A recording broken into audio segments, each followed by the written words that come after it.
In Regency, England, a lady may recover her health, but her heart is not hers to give.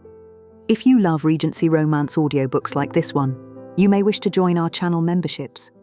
Receive early access in the Parlour Society, or listen completely uninterrupted inside the ad-free salon listening library. Members of the Inner Court also enjoy exclusive bonus scenes and the opportunity to vote on future story details.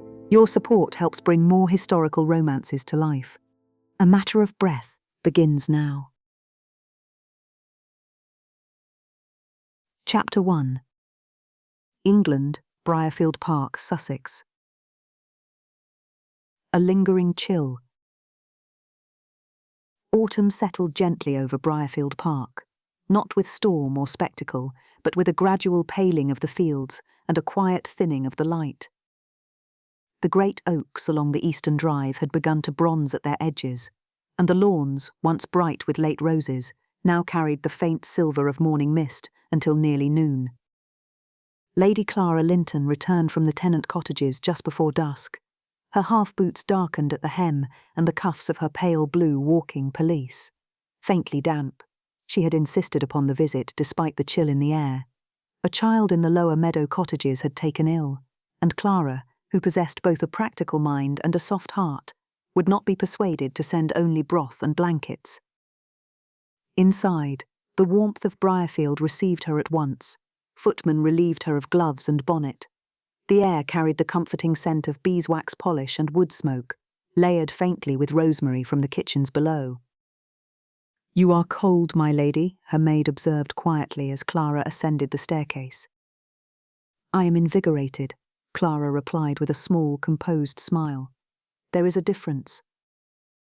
At 22, Lady Clara Linton had long since grown accustomed to turning heads without intending to. Her beauty was not of the fragile, porcelain sort so admired in fashion plates, but vivid and unmistakable. Her eyes, a clear grey blue darkening towards slate when she was thoughtful, were framed by lashes deeper than her chestnut hair, which, when unbound, fell in soft, luminous waves nearly to her waist. Her complexion held a natural warmth that no powder could improve, and when she smiled, it transformed her entire countenance, revealing a quiet vitality that lingered in memory. Even now, with the day's chill still clinging to her, she was striking. But this evening a flush burned too brightly upon her cheeks, and there was a faint brightness in her gaze that did not belong to health. She lifted her fingers to her throat. It felt warm. She dismissed the thought.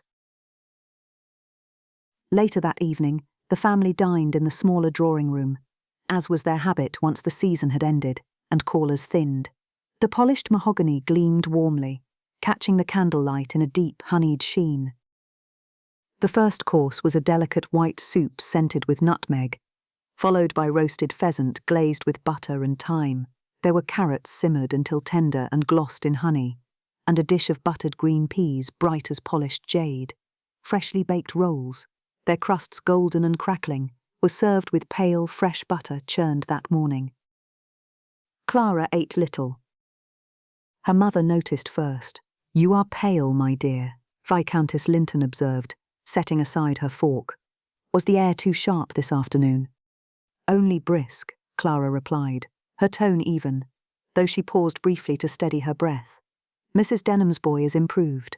I remained until his fever eased, and I showed her how to keep the compress cool through the night." Her father inclined his head in approval. "Very good. Practical instruction is often better than charity alone." A faint warmth touched Clara's expression at the praise. "I hoped you would approve." The candlelight flickered gently against the fine ivory silk of her evening gown, embroidered at the hem with the faintest trailing vine in silver thread. It was one of her simpler dresses, chosen for comfort. The pearls at her throat felt unusually heavy. As the second course was removed and syllabub scented with lemon was brought forth in delicate glass cups, Clara felt a tickle rise low in her chest. She turned discreetly aside, covering her mouth with her napkin as a small cough escaped her. Her mother's gaze sharpened. "Clara, it is nothing," she said at once, though her breath felt strangely tight. "Merely the dust of the road." She straightened, summoning composure as she always did. There was no need for fuss, no need for alarm. She had never been prone to weakness. Yet that night, long after the house had settled into silence, and the corridors lay dim beneath their single lamps, Clara woke with a heaviness pressing upon her lungs. She drew in a breath. It did not come as easily as it ought.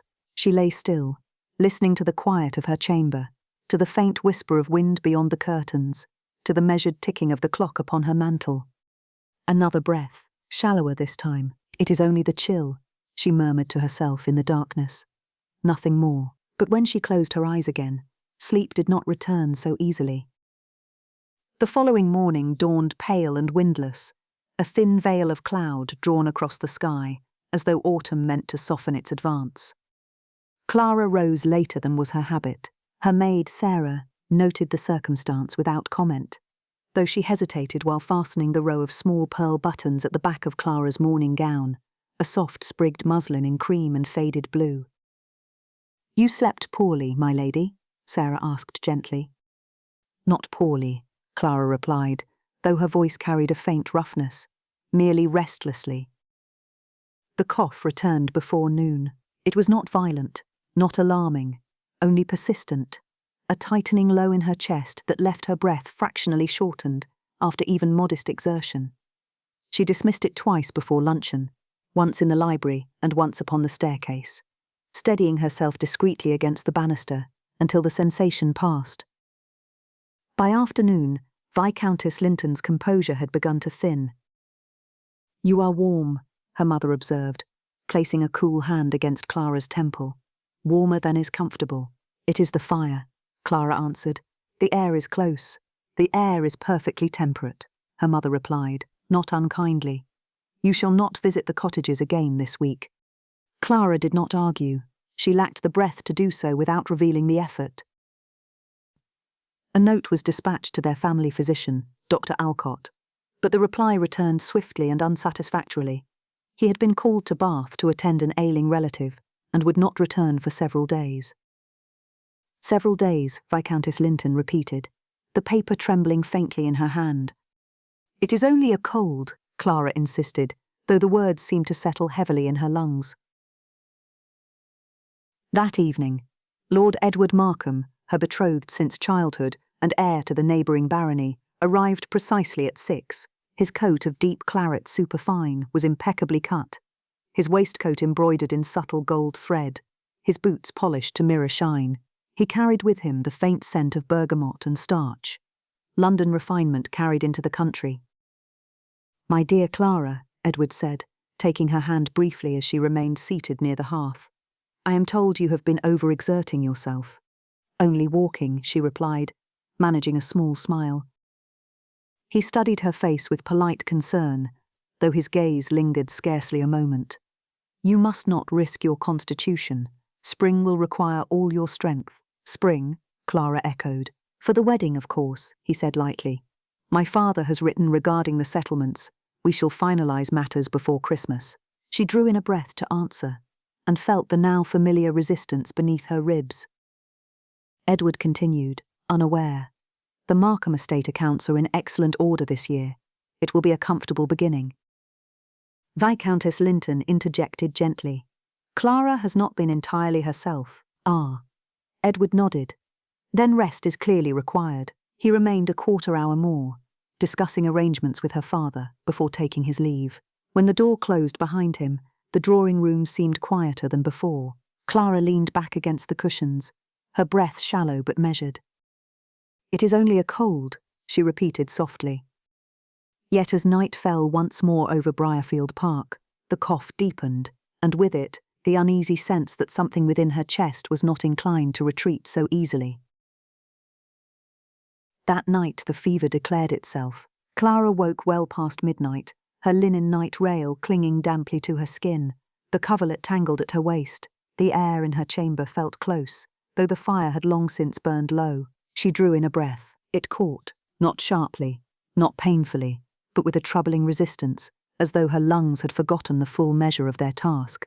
She shifted against the pillows and tried again, slower this time. The effort left her faintly lightheaded. "It is only the chill," she whispered into the darkness, though her voice sounded distant to her own ears. A cough rose, deeper now, heavier. and she pressed her handkerchief to her lips as it passed. When at last the spasm eased, she remained upright, unwilling to recline again, lest the weight return to her chest. The clock upon the mantel marked the quarter hour. Another breath, shallow. She reached for the bell cord beside her bed and hesitated only a moment before pulling it. Within minutes, Sarah appeared, hastily wrapped in a shawl. The maid's eyes widened at once. "My lady, you are burning." "I believe," Clara managed, her composure thinning at last, "that I may require my mother." The household stirred swiftly after that. Viscountess Linton entered in a silk wrapper, hastily belted, her expression controlled but pale. She pressed her palm to Clara's forehead, then to her own cheek, as comparison. "This is no simple cold," she said quietly. Clara attempted to reassure her, but the words dissolved into another breathless cough. A servant was dispatched at once to rouse the steward, lantern light wavering along the corridor. "Dr. Alcott remains in Bath," Viscountess Linton said, more to herself than to anyone else. "We cannot wait upon his return." The steward cleared his throat. "There is another physician newly established in the district, my lady, Dr. Hartwell. He attended the Greshams during the summer fever." Viscountess Linton hesitated only briefly. "Send for him, immediately." The name meant nothing to Clara. She lay back against the pillows, the room wavering gently in the lamplight. The fever pulsed steadily through her limbs now, a heat that did not comfort but consumed. "Only until morning," she murmured, her gaze unfocused upon the bed curtains. "Bramble dislikes the dark. He must not be left in the lower meadow." Viscountess Linton leaned closer. "My dear?" Clara's lashes fluttered. Bramble had been her pony at 10, chestnut and stubborn, gone these many years. For a moment her expression softened, almost childlike. "He will catch a chill," she whispered faintly. Her mother's hand tightened around hers. "Clara, my love, Bramble has long been stabled elsewhere. You need not worry for him." But even as her mother spoke, Clara's next breath faltered, shorter than the last, as though the night itself had thickened around her. Outside, hooves struck the gravel drive just before dawn, the sound carrying sharply through the thinning dark. By the time the first grey light touched the eastern windows, Dr. Julian Hartwell had arrived at Briarfield Park.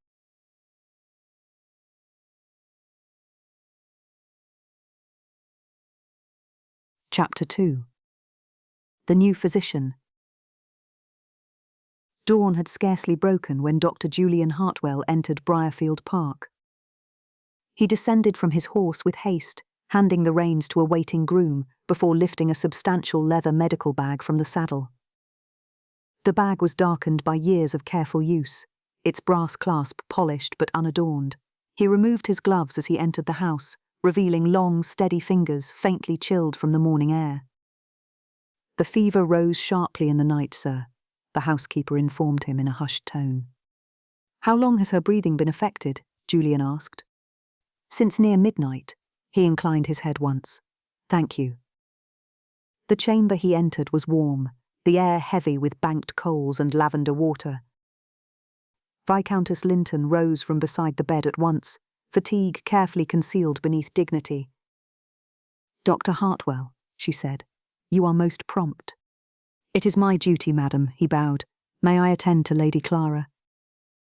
Clara lay against a bank of pillows, her hair loosened from its careful arrangement and falling in luminous waves across the linen. Fever had brightened her cheeks unnaturally. Yet even in illness she was striking, her features refined, her mouth delicately shaped, her lashes casting soft shadows against her skin. Her eyes opened as he approached. "You are the new physician," she murmured. "I am." He set his bag upon a nearby table and opened it with quiet efficiency. Small glass bottles nestled in padded compartments beside folded linen and neatly wrapped instruments. From within, he withdrew a smooth wooden tube, no longer than his hand, hollowed cleanly through its centre. The housekeeper, still lingering near the door, stiffened almost imperceptibly. Viscountess Linton's gaze sharpened. "Doctor."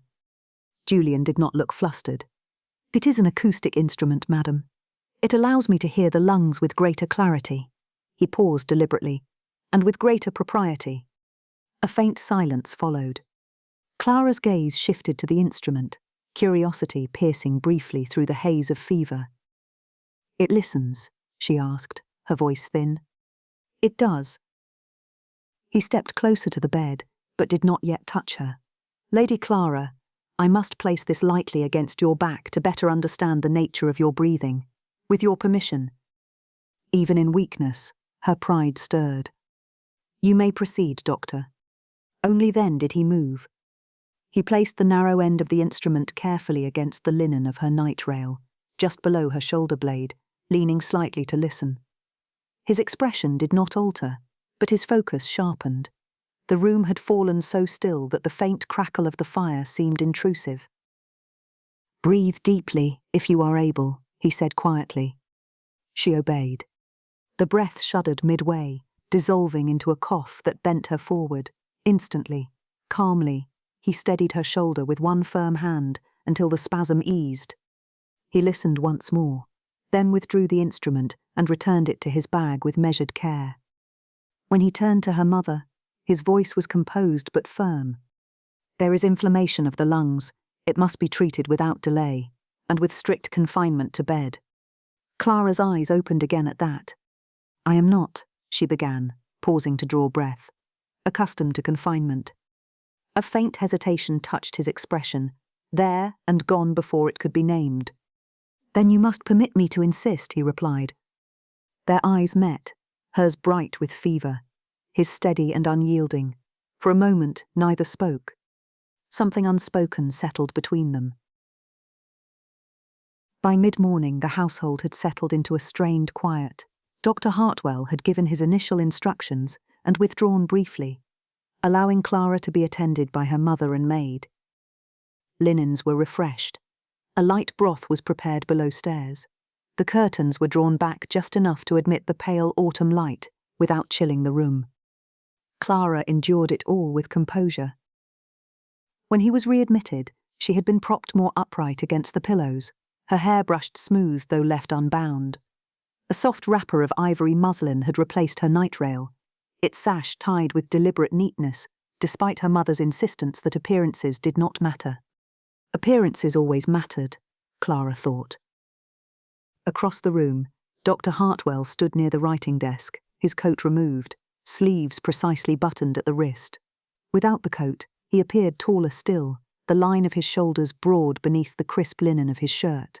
His dark hair, only partially disciplined by combing, fell slightly forward as he bent over the page. The lamplight caught against the lenses of his spectacles as he wrote. There was nothing careless in him, not in the set of his mouth, nor in the steady movement of his long fingers as they guided the pen across the paper. He felt her gaze before he acknowledged it. When he looked up, he found her watching him.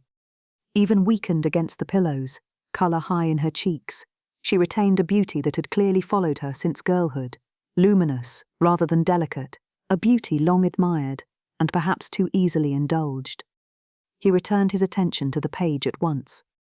The faint scratch of his pen carried through the stillness more distinctly than it ought. He crossed to his bag and withdrew a small glass vial, the liquid within a muted amber. "This is to be taken every 4 hours," he said. "It will reduce the fever and ease the strain upon your breathing." Clara regarded the vial with visible reluctance. And its flavour? "Something to be endured, rather than admired," he replied.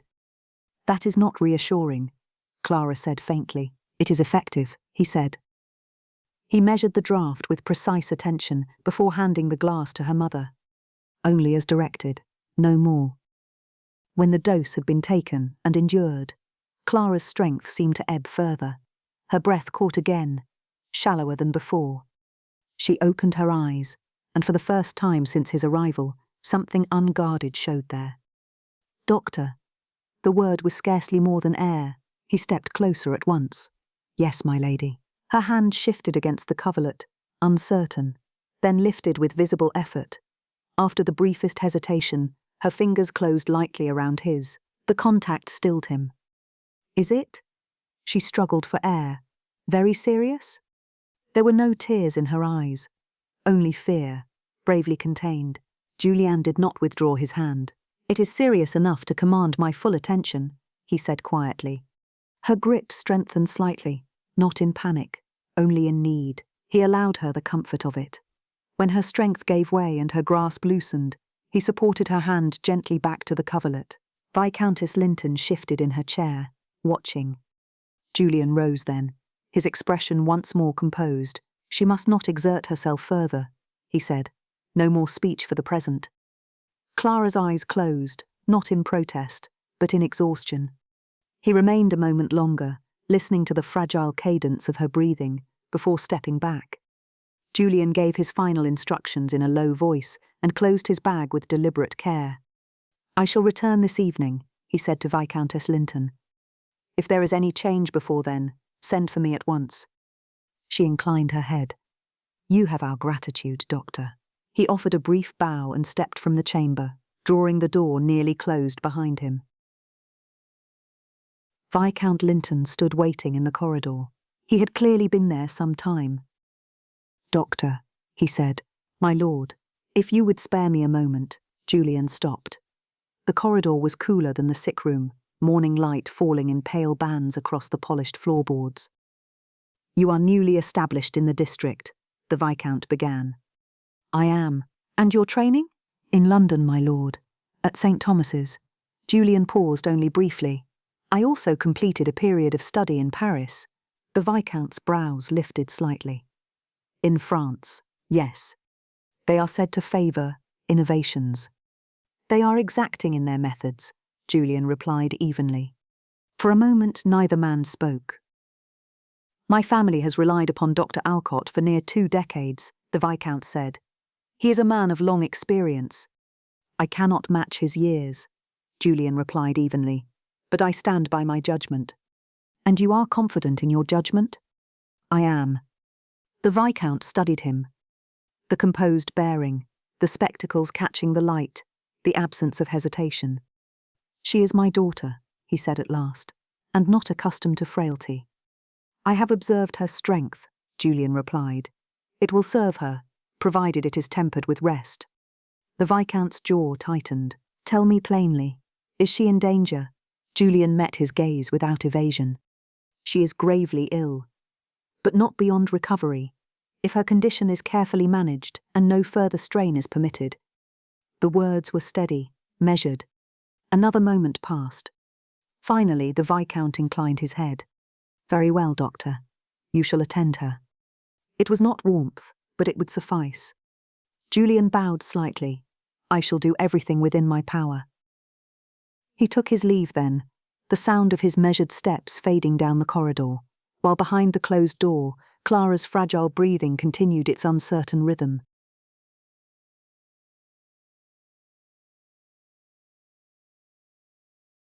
Chapter 3. The Vigil.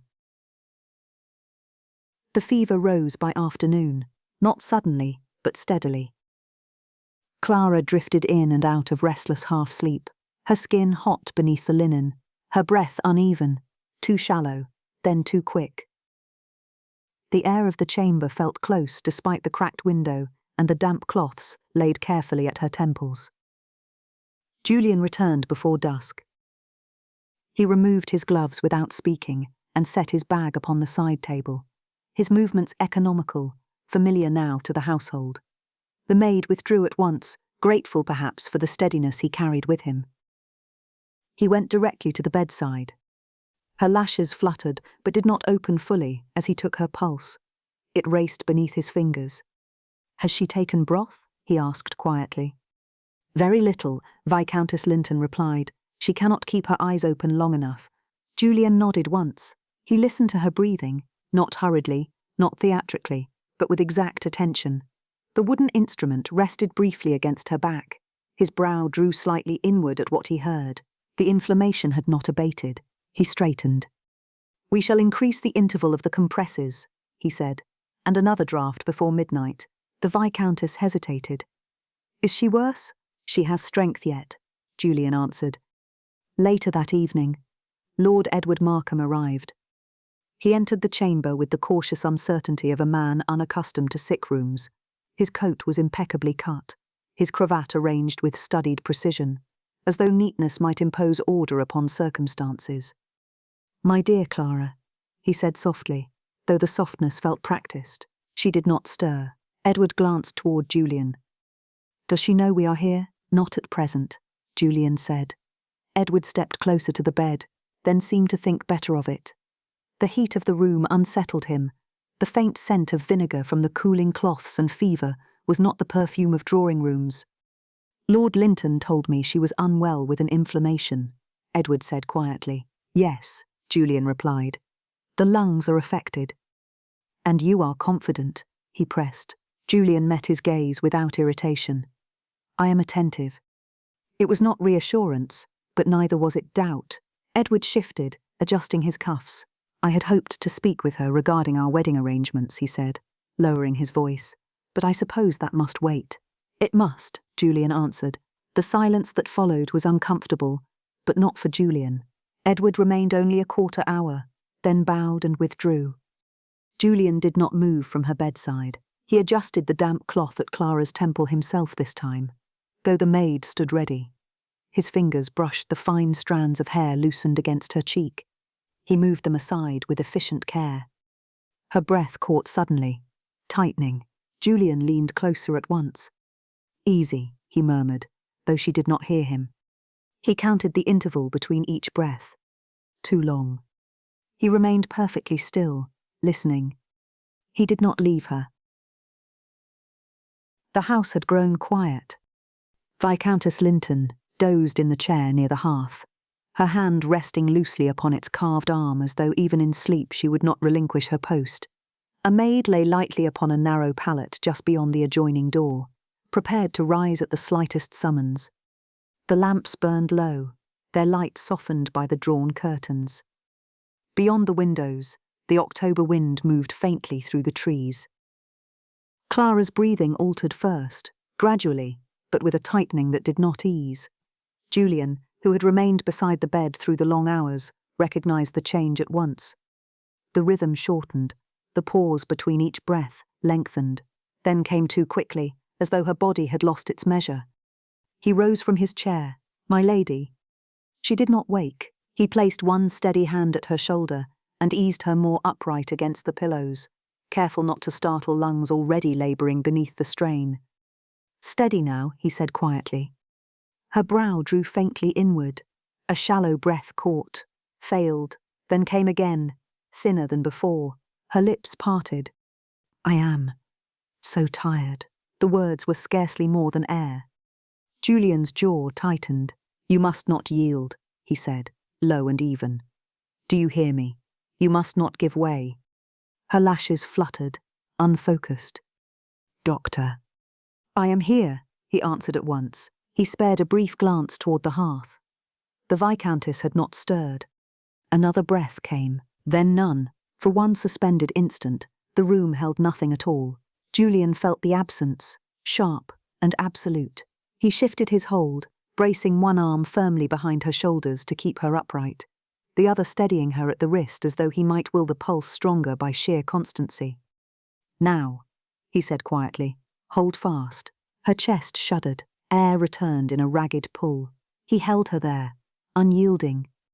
He counted, 1 breath, 2, still shallow, but present. The next came easier. Gradually, almost imperceptibly, the terrible interval shortened.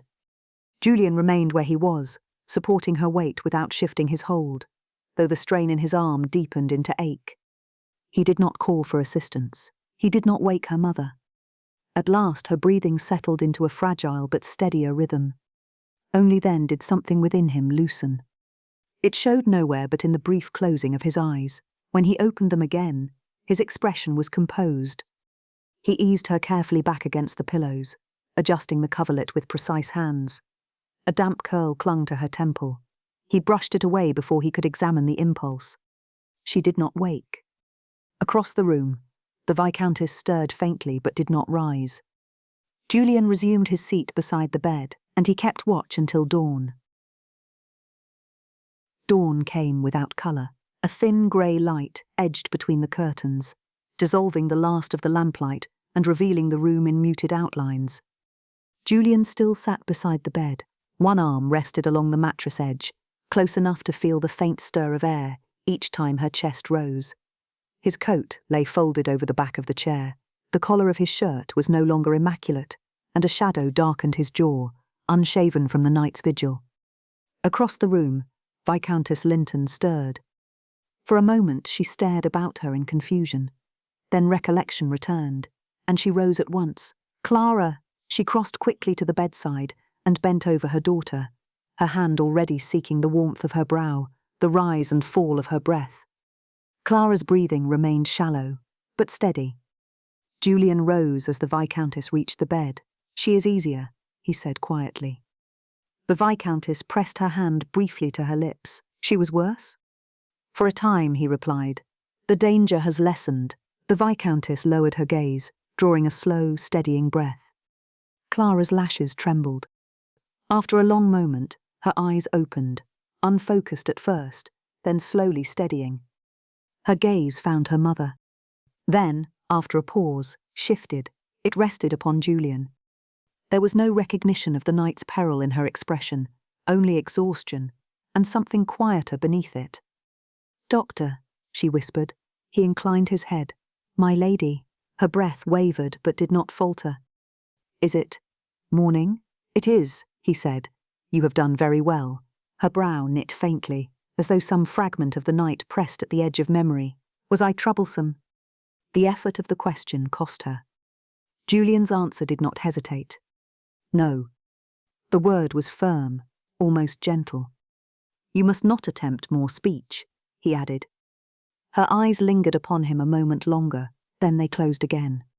This time, the rhythm of her breathing did not alter. Viscountess Linton exhaled slowly, her hand resting against her daughter's brow. Julian stepped back at last.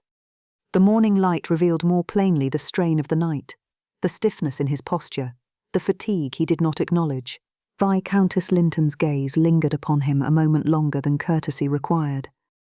"You have our thanks, Doctor," she said quietly. He inclined his head. "There was improvement toward dawn. I preferred to observe it." It was explanation enough. Outside, the house had begun to stir. Within the chamber, the danger had receded, though not entirely withdrawn. Julian reached for his coat. "I shall return before noon," he said. And for the first time since midnight, he stepped away from the bedside. 3 days later, the house no longer moved in whispers. Not loudly, never that, but with a cautious restoration of ordinary sounds. Doors closed without hesitation. Footsteps resumed their natural pace. In the kitchen below stairs, the clatter of crockery returned in gentle measure. Upstairs, Clara remained confined to her bed. The fever had broken, but it had not relinquished her entirely. Weakness lingered in her limbs, and any attempt to sit upright left her breath thin and uneven. The pillows had been arranged with almost architectural care to support her shoulders, and a small fire burned steadily in the grate to keep the chill from the room. Morning light fell softly across the counterpane. Clara lay propped against the pillows, a pale wrapper of cream wool drawn neatly about her. Her hair had been brushed smooth and braided loosely over one shoulder. Even in weakness, she would not surrender to disarray. She was awake. That alone felt remarkable. A tray rested untouched upon the small table near the bed. Broth enriched with cream, a heel of toasted bread, and tea diluted almost to transparency. She had managed only a few spoonfuls of broth before fatigue overtook her. A soft knock sounded. Mrs. Denham entered with fresh linens over her arm and a look of practiced discretion. "You are improved this morning, my lady," she said warmly. "I am." "Present," Clara replied faintly. The maid smiled. "That is improvement enough." She moved about the room with efficient care, refreshing the basin and adjusting the curtains by a careful inch. "The doctor will attend at 11, she added. Clara's fingers tightened slightly in the coverlet. "He continues to come twice daily?" she asked. "Yes, my lady."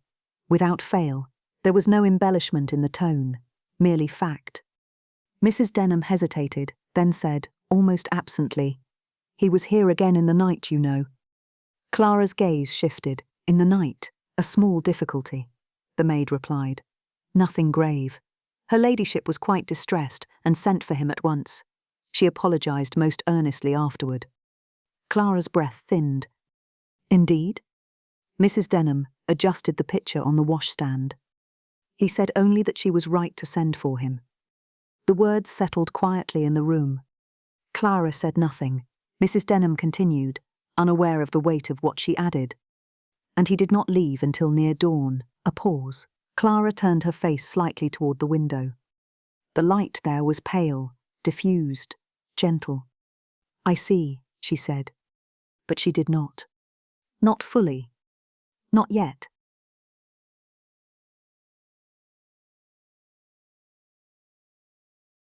Chapter 4. Convalescence. By the fourth morning, the fever had withdrawn to a dull trace beneath Clara's skin.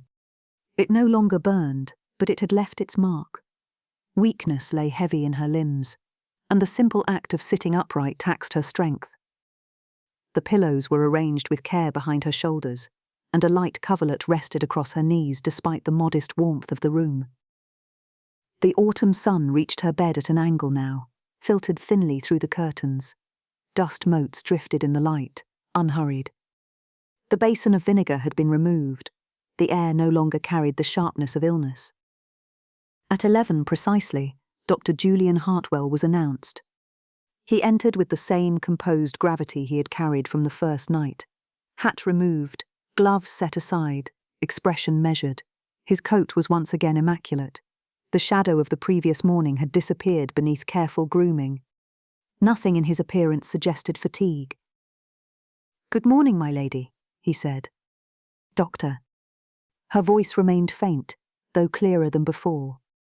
He approached the bedside and set his bag upon the small table. His movements were efficient, practiced. He did not linger in unnecessary observation. "Have you taken nourishment?" he asked. "I have attempted it." "That is sufficient." He took her pulse, fingers cool and steady at her wrist. His gaze rested not upon her face but upon the measured rise and fall of her breathing. "Any distress in the night?" he asked. "None that I recall." "Good." He released her wrist and adjusted one of the pillows by a careful inch, testing the angle of her shoulders. "You must not attempt to sit unsupported," he said. "Your strength will return more quickly if you conserve it." "I am accustomed to activity," she replied quietly. "That is not in dispute," he answered. There was no severity in the tone, merely fact. A small silence followed. Clara gathered her breath with effort. "I am told," she began carefully, "that you were summoned again 2 nights past." His hands stilled only briefly before resuming their precise arrangement of instruments. "There was cause for caution," he said. "It was prudent to send for me. My mother has since informed me that she apologized." "She was not required to do so," Julian answered quietly.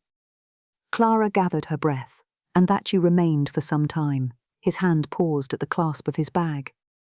"You were unsettled," he said. "When the symptoms eased, I withdrew."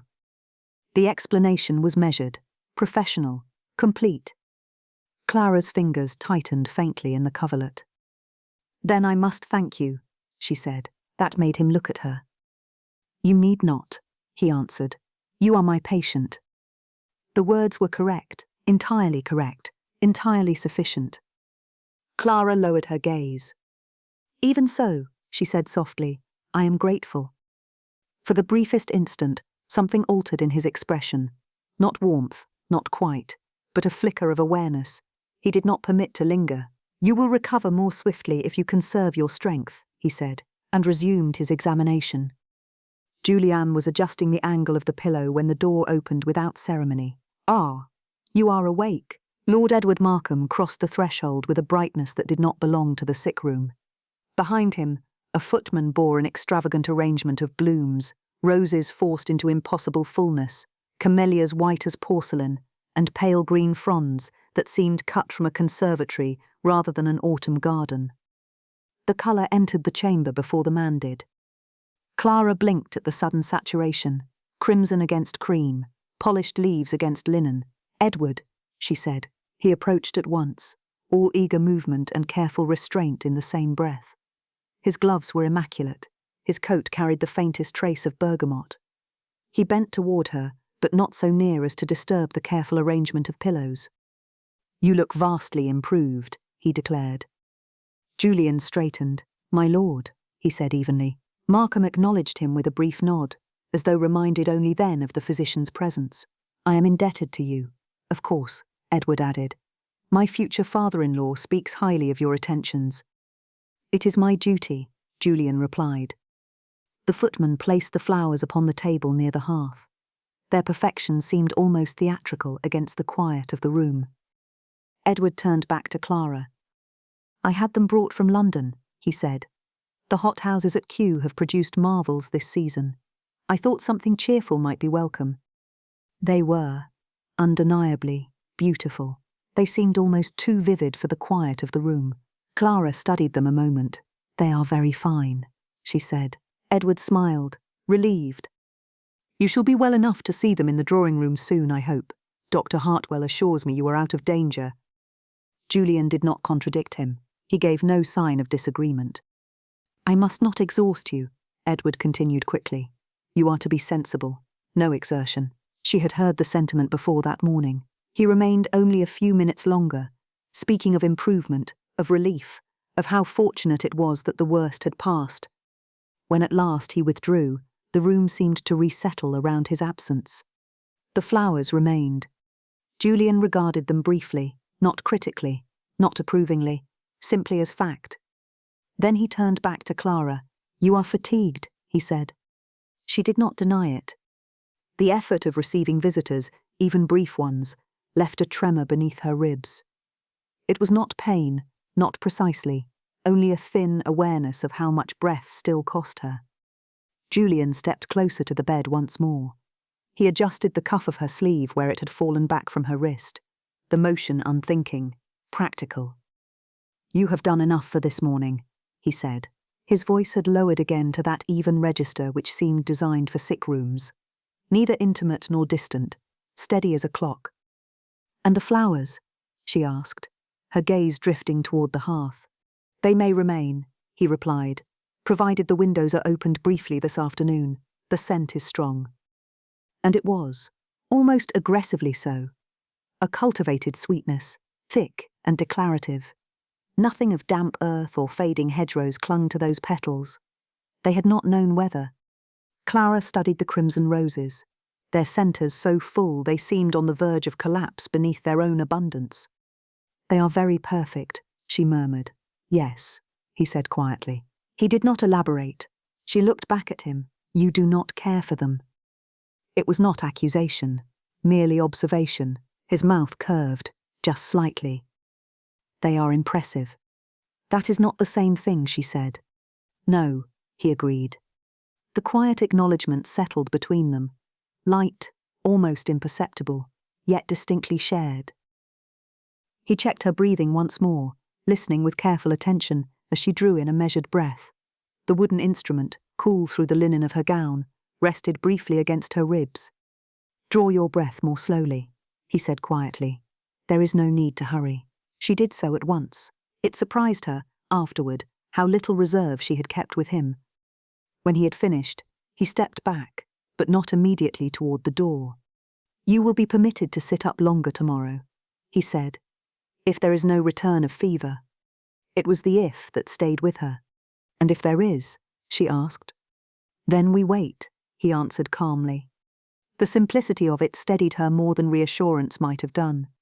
He gathered his gloves from the side table, drawing them on with methodical precision. "Doctor," she said, before she quite intended to. He paused. "You read," she said. "Do you not?" The question seemed to catch him fractionally off guard. "I do," he answered. "What do you prefer?" she asked. He considered, not to avoid the question, but to answer it exactly. History, natural philosophy, occasionally verse. "Occasionally?" she repeated. "A physician must guard against excess sentiment," he said. The faintest suggestion of dryness coloured the words. "And do you?" she asked. "Guard against it?" he repeated. "Yes," she said. His gaze met hers fully then, steady and unguarded. I endeavour to. Something in her chest shifted. Not breath, not pain, but awareness. He lowered his gaze briefly. I shall call again this afternoon. And withdrew. The chamber felt quieter after he left than it had all afternoon. The flowers commanded attention. Their petals caught the light greedily. Even the porcelain vase seemed brighter for their presence. Clara's mother entered not long after, her silk gown whispering softly across the carpet. "My dear," the Viscountess said, approaching the bed with measured grace. "Edward's arrangement of flowers is quite magnificent." "Yes, indeed," Clara replied. "It was thoughtful of him," her mother continued.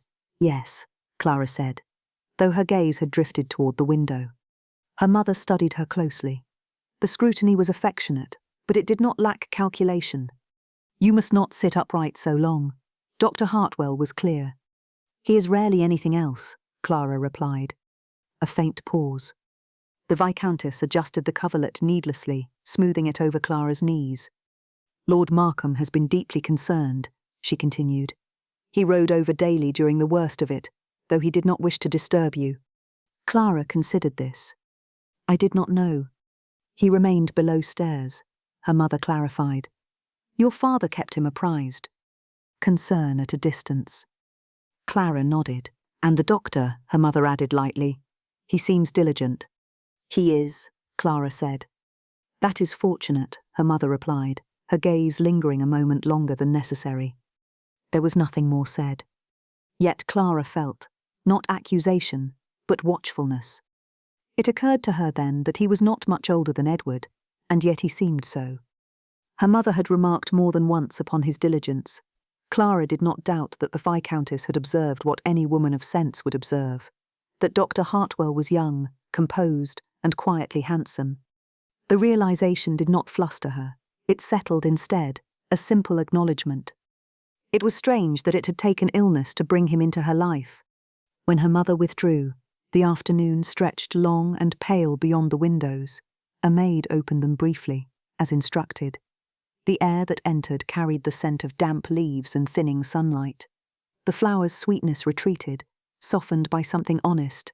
Clara closed her eyes. She did not sleep. Julian returned just past 4. The light had shifted toward amber. Shadows gathered softly at the corners of the room. He carried no additional instruments, only his usual leather bag. "You look fatigued," he observed. "I am improved," she corrected gently. "That as well," he said. He examined her again, the ritual now familiar. Pulse, breath, the measured questions. When he had finished, he did not immediately close his bag. Instead, from the inner pocket of his coat, he withdrew a slim volume, bound in dark blue cloth. Clara's gaze sharpened. "I find enforced idleness intolerable," he said evenly. "It may assist in passing the time." He placed the book upon the small table within her reach. The gilt lettering caught the fading light. "Cowper," she read softly. "You are acquainted with him?" "Yes," a pause. "You may find the tone agreeable," he added. She looked up at him. "Will you read to me?" she asked. The request lingered between them. He hesitated only a fraction before drawing the chair nearer the bed. "If you wish." "I do." He opened the volume with careful hands, turning past the title page. The paper whispered faintly beneath his fingers. His voice, when he began, was low and even, not theatrical, not embellished. Each line articulated with clarity, as though he respected the words too much to ornament them. Clara listened. At first, to the verse, then, inevitably, to him. The cadence of his breathing between stanzas, the subtle pause before a line he particularly valued, the way his fingers pressed lightly at the margin to steady the page. The flower's scent lingered faintly in the background, but it no longer dominated the room.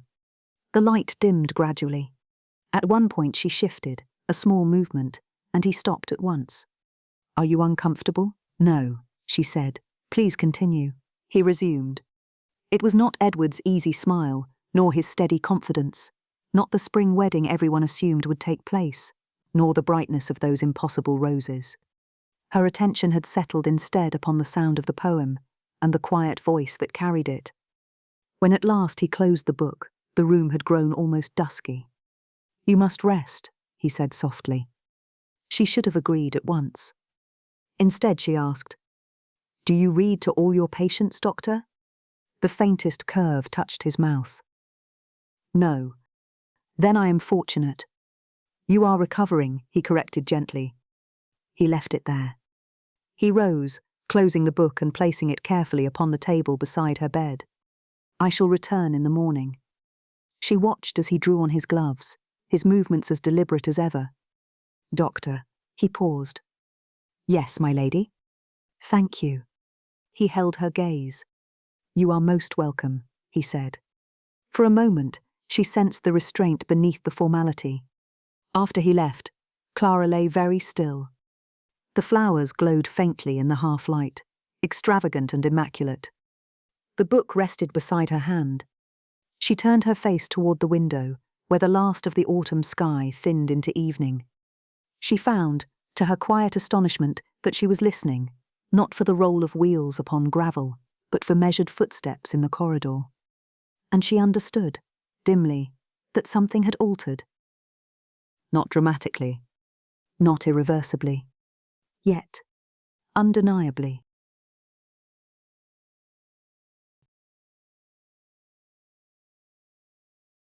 Chapter 5. First Light. The morning was clear for the first time in a fortnight. Autumn sunlight lay across Briarfield Park in long, pale bands, catching upon the thinning leaves and turning them briefly to gold.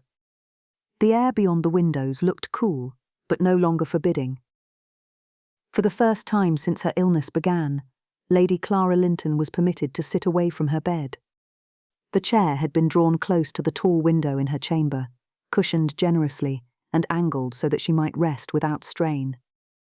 A small table stood beside it, set with a porcelain cup of weak tea and a plate bearing a single slice of toast, spread thinly with honey.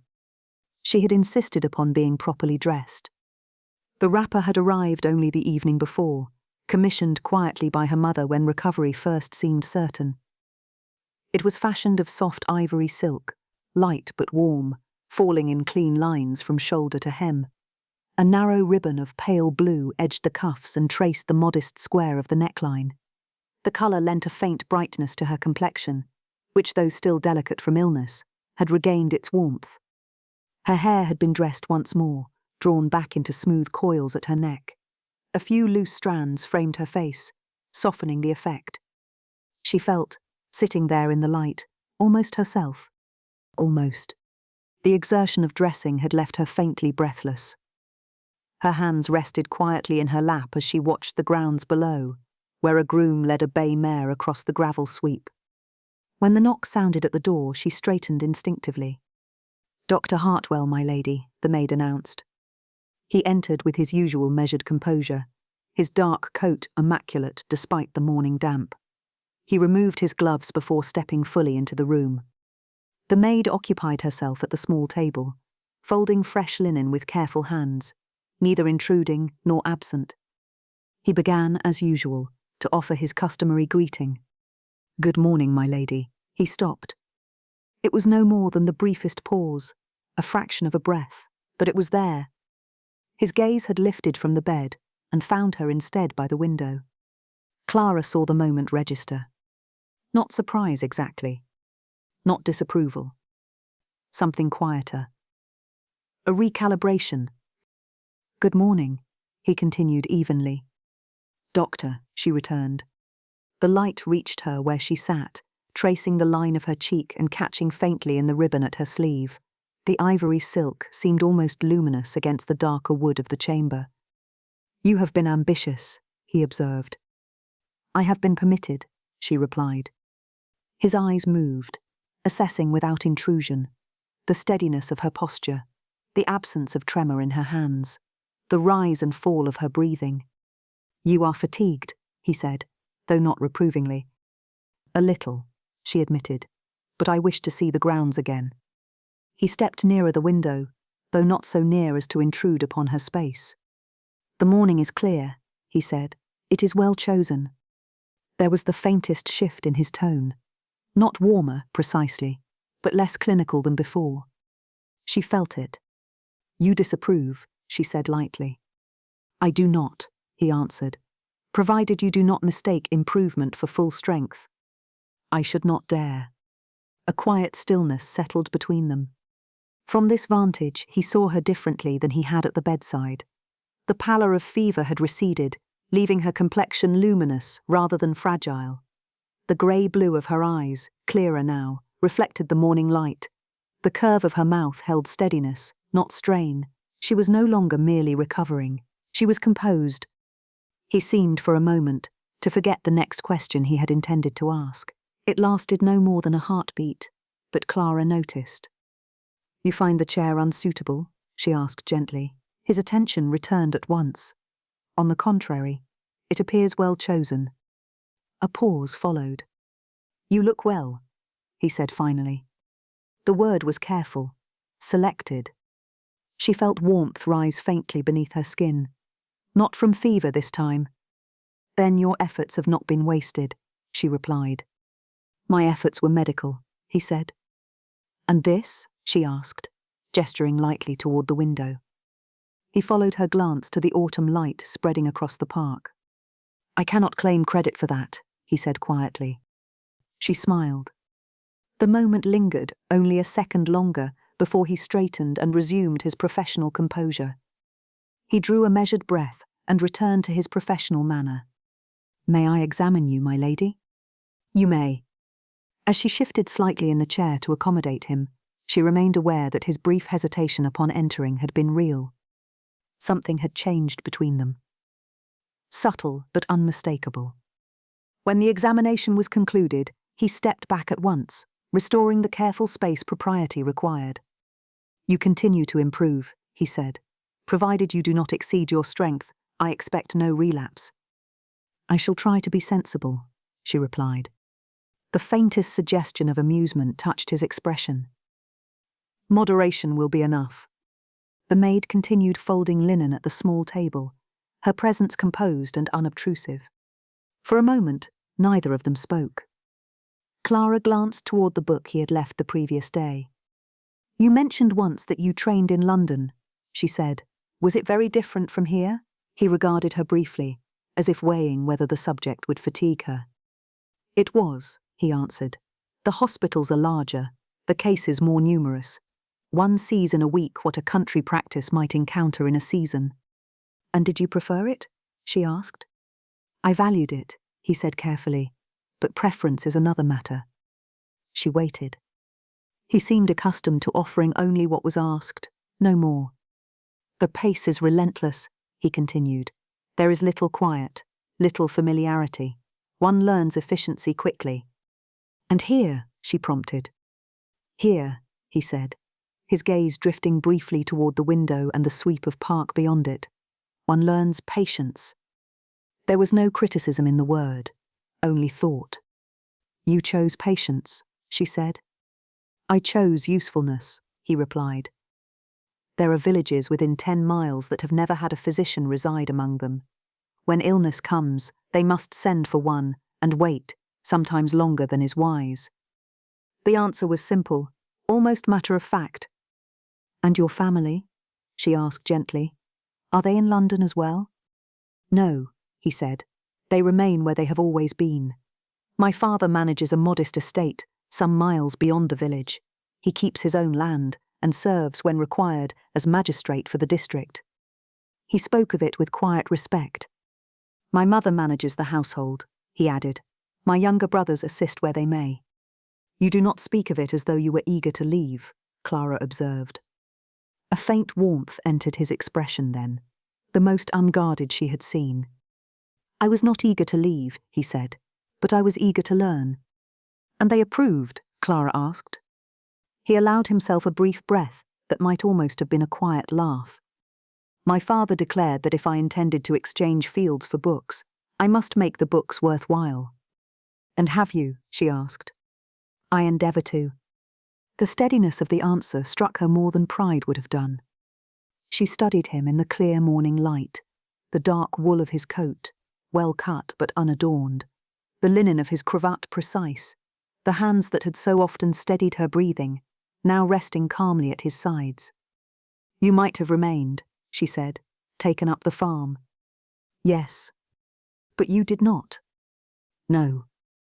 The word held no drama, only decision. "My father's land is well kept," he continued.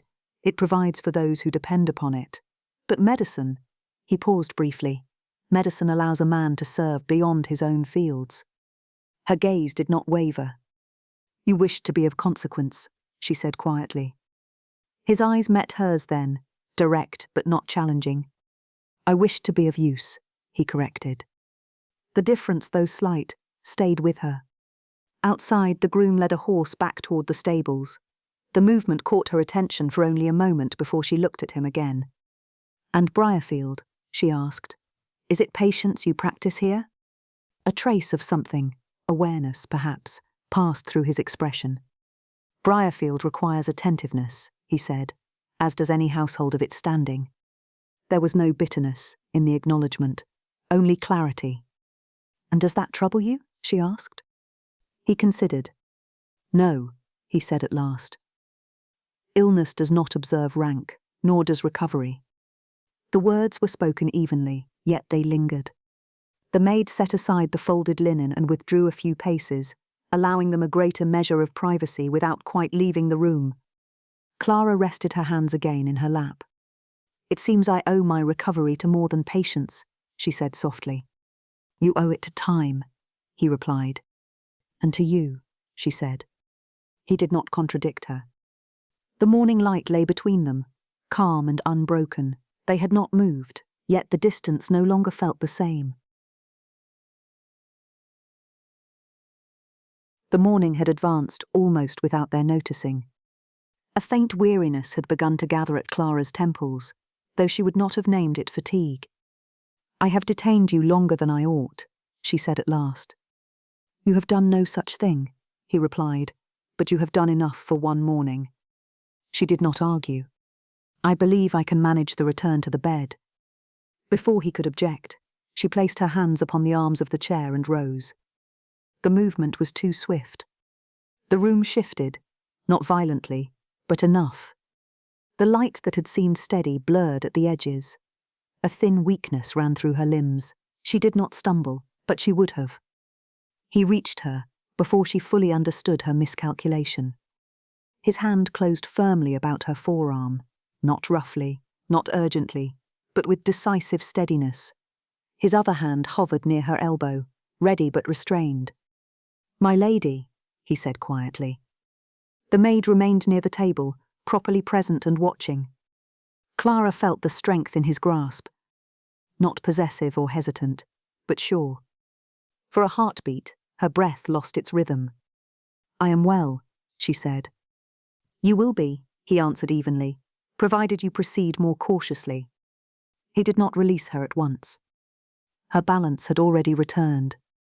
She knew it. He must have known it. Yet his hand remained a moment longer, steady and warm against her sleeve. Then, as though recollecting himself, he guided her the short distance back toward the bed. The maid stepped forward at once, adjusting the pillows as Clara lowered herself carefully onto the mattress. Once she was resting against the arranged pillows, he withdrew. "You have done enough for this morning," he said. "That appears to be the case," she replied. The maid moved about her duties again, as though nothing out of the ordinary had occurred. There had been nothing improper in his conduct. Yet Clara remained aware of the impression of his hand on her arm, steady and assured. "I shall be more cautious," she said. "I would prefer it," he replied.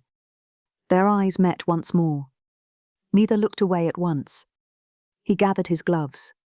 "I shall call in the morning." Clara met his gaze. "Good day, Doctor."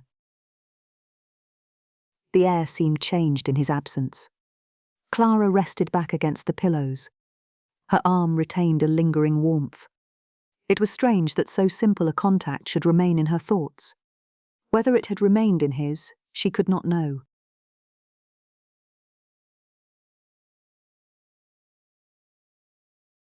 Chapter 6. The Betrothed's Certainty. Edward arrived just before noon, bringing with him the brisk air of the gravel drive and the faint scent of polished leather. "You are looking remarkably well," he declared as he entered the morning room where Clara had been permitted to sit for short intervals. "Quite restored." "I am improving," she said. She wore a gown of pale dove-grey muslin trimmed with narrow bands of blue silk at the sleeves, simple but suitable for receiving visitors. Recovery had returned colour to her complexion, though a trace of delicacy still lingered at her temples. Edward seemed satisfied by the sight of her sitting upright and composed. "I have spoken with your father," he continued, removing his gloves. "There is no reason we should not look toward a spring ceremony." The word ceremony seemed to fill the room before she could answer. "So soon?" she asked gently. "Clara, you have been unwell, nothing more," he replied with a reassuring smile. "And the delay has been inconvenience enough already." "Inconvenience?" She folded her hands lightly in her lap. "I had hoped," she said after a moment, "once fully recovered, to resume my visits to the cottages. Mrs. Harper's youngest was still fragile when I last saw her." Edward's expression softened, indulgent rather than concerned. "You have done more than enough of that sort of thing." "It is hardly enough," she replied. "They rely upon regular attention." "And they shall have it," he said easily, "through proper channels." She looked at him. "In a few months' time," he continued, "your responsibilities will be of a different order. Lady Markham cannot be forever walking muddy lanes." There was no censure in the remark, only calm authority. "We shall be in London for much of the year in any case. Your influence will be far better exercised there. Infirmaries, subscription boards, proper committees. Your name will carry weight. Influence." Clara tried to picture it. Broad London streets, bright drawing rooms filled with guests, her name written neatly at the bottom of charitable subscriptions she had never seen with her own eyes. It was not an unpleasant vision, merely one that felt far removed from her. She could see the outline of the life he described. She did not see herself within it at all. A knock interrupted them. Dr. Alcott was announced. He entered with the comfortable familiarity of long acquaintance. Silver hair neatly brushed, spectacles perched low upon his nose, his expression bright with satisfaction before he had spoken a word. "Ah, Lady Clara," he said warmly. "It appears you have been in excellent hands." Clara rose politely, though Edward gestured for her to remain seated. "You have been most fortunate," Dr. Alcott continued, turning kindly eyes upon her. "Hartwell has conducted your care with uncommon judgment. I have reviewed his notes, thorough, methodical, exactly as I should have wished." There was no exaggeration in the praise. Clara felt warmth rise quietly in her chest. Edward inclined his head. "Yes, indeed," he said smoothly. "It is reassuring to have capable medical men in the district, particularly for the tenants. I understand he has made himself very available among them, though I suppose that is scarcely surprising, considering his father farms in the neighbouring parish." The observation was mild, the implication less so. Dr. Alcott regarded him without offence. "He has," the older physician replied, "and with considerable dedication. Several of your father's tenants owe him more than courtesy." Edward offered a polite smile. "Devotion to the lower orders is admirable," he said lightly, "in moderation." Clara's gaze shifted toward him. Dr. Alcott's expression did not change. "On the contrary," he said, "it speaks well of a man who understands that good medicine does not confine itself to drawing rooms." The words were delivered without emphasis, only certainty. A faint colour touched Edward's collar, though his composure remained intact. "Quite," he said.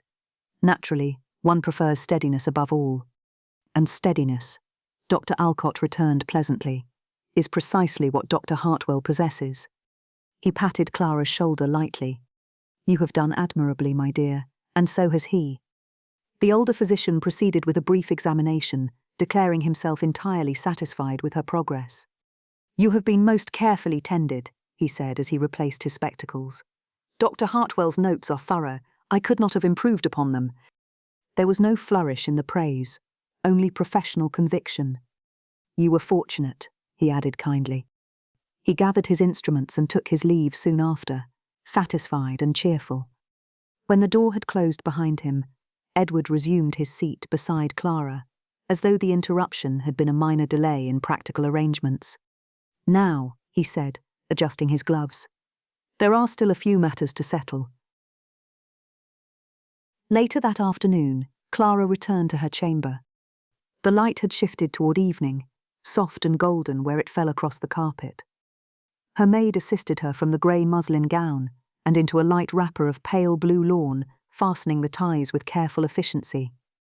When she was settled and the curtains adjusted against the lowering sun, the maid withdrew at Clara's request. For the first time since morning, the house was quiet around her. The brief exertion of standing and changing left her faintly breathless, though she dismissed it as weakness soon to be overcome. She moved slowly to the window and seated herself. Beyond the glass, the lawns stretched outward in orderly green, fading toward the line of trees that marked the edge of the estate. The world appeared calm, predictable. She tried, as she had earlier, to picture the life Edward described. London in the season, tall houses in polished rows, evenings lit by chandeliers, drawing rooms filled with measured conversation and the murmur of polite admiration. Her name listed among those who gave generously of their money, if not their time, her presence expected at charitable boards, her carriage announced at the proper hour. It was a respectable vision, a secure one. She imagined herself seated at a long table, listening to reports of funds distributed and committees formed. Her signature placed beneath causes she had not seen with her own eyes. There would be order in such a life, and expectation. Her parents would be satisfied, her father relieved, her mother assured that her daughter was well established, well regarded, properly positioned. She ought to feel grateful. The match was advantageous. Edward was steady, well connected, attentive in his fashion. She pressed her hands lightly together in her lap. Yet when she attempted to see herself within that future, something resisted. Not sharply, not dramatically, only a quiet tightening beneath her ribs. She thought of Mrs. Harper's cottage, the low ceiling, the faint scent of damp wool, the small figure of the child upon the narrow bed, cheeks flushed with fever. She remembered the weight of the little girl's hand in hers, warm and trusting. There had been no committee there, no subscription list. Only breath to be measured, comfort to be offered. The memory rose with unexpected clarity. In London, her concern would travel through channels. At Briarfield, it travelled through her own hands. She looked again across the lawns. It was not that the future Edward described was unkind, only that it felt arranged in advance. Complete, as though her place within it had been decided long ago. She rested her palm against the cool glass of the window. Orderly, secure, and, she admitted at last, if only to herself, not meant for her. Edward remained to dine that evening. The table was laid with deliberate care. White soup was served first in delicate porcelain bowls, followed by turbot with caper sauce and a garnish of parsley arranged with precision along the rim. The second course presented a braised sirloin of beef in claret, its sauce dark and fragrant with bay and thyme, accompanied by buttered turnips and haricots dressed lightly with cream. For dessert, there was a moulded orange jelly that caught the candlelight, and sugared almonds offered in a shallow silver dish. Clara managed the meal with composure. Her appetite, though not fully returned, was steady enough to satisfy her mother, who observed her daughter's improvement with visible relief. Conversation moved easily. Edward spoke of London addresses, of securing a suitable house before the season began in earnest, of acquaintances newly returned from the continent. Nothing in his manner suggested strain.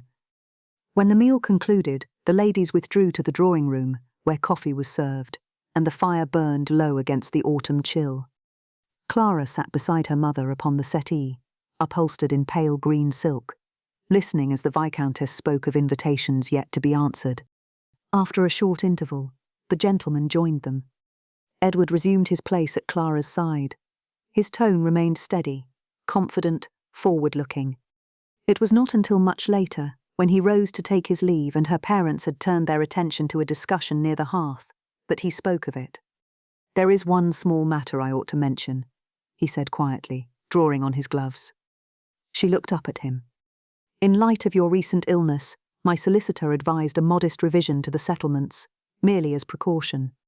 A revision? She asked. In the event the marriage did not proceed due to unforeseen circumstances, he continued, certain financial obligations would revert accordingly. It protects both families. His voice was calm, rational. There was no discomfort in it. He spoke as one might speak of safeguards against poor harvests or travel delayed by weather. I see, she said. It is of no consequence now, he added easily. You are recovering admirably. He bent over her hand with practiced propriety, then offered his farewells to her parents. The door closed behind him. Clara remained seated. The fire gave a soft, even crackle. Her mother's voice drifted faintly from across the room. Nothing outward had altered, yet something within her had settled into place. He had not spoken in fear. He had not spoken in relief. He had spoken with calm assurance. And for the first time, she wondered whether she had ever been anything more to him than a future already calculated.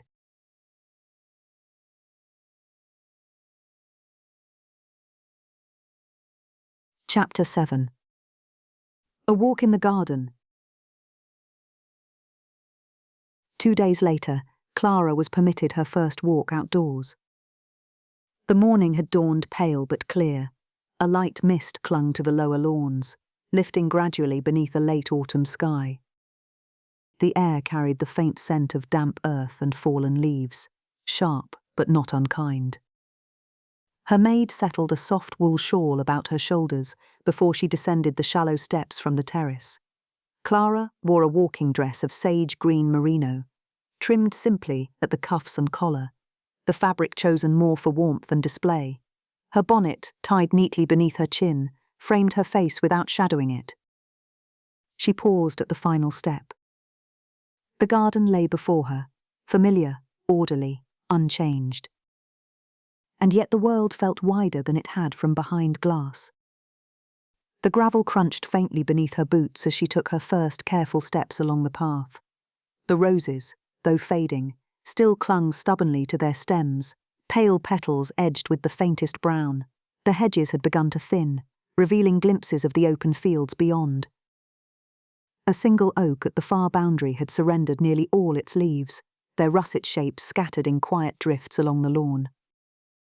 The air was cool in her lungs. Cool and steady.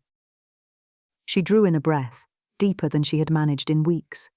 There was no tightness now, no sharp reminder of frailty, only the mild awareness of a recovery, still in progress.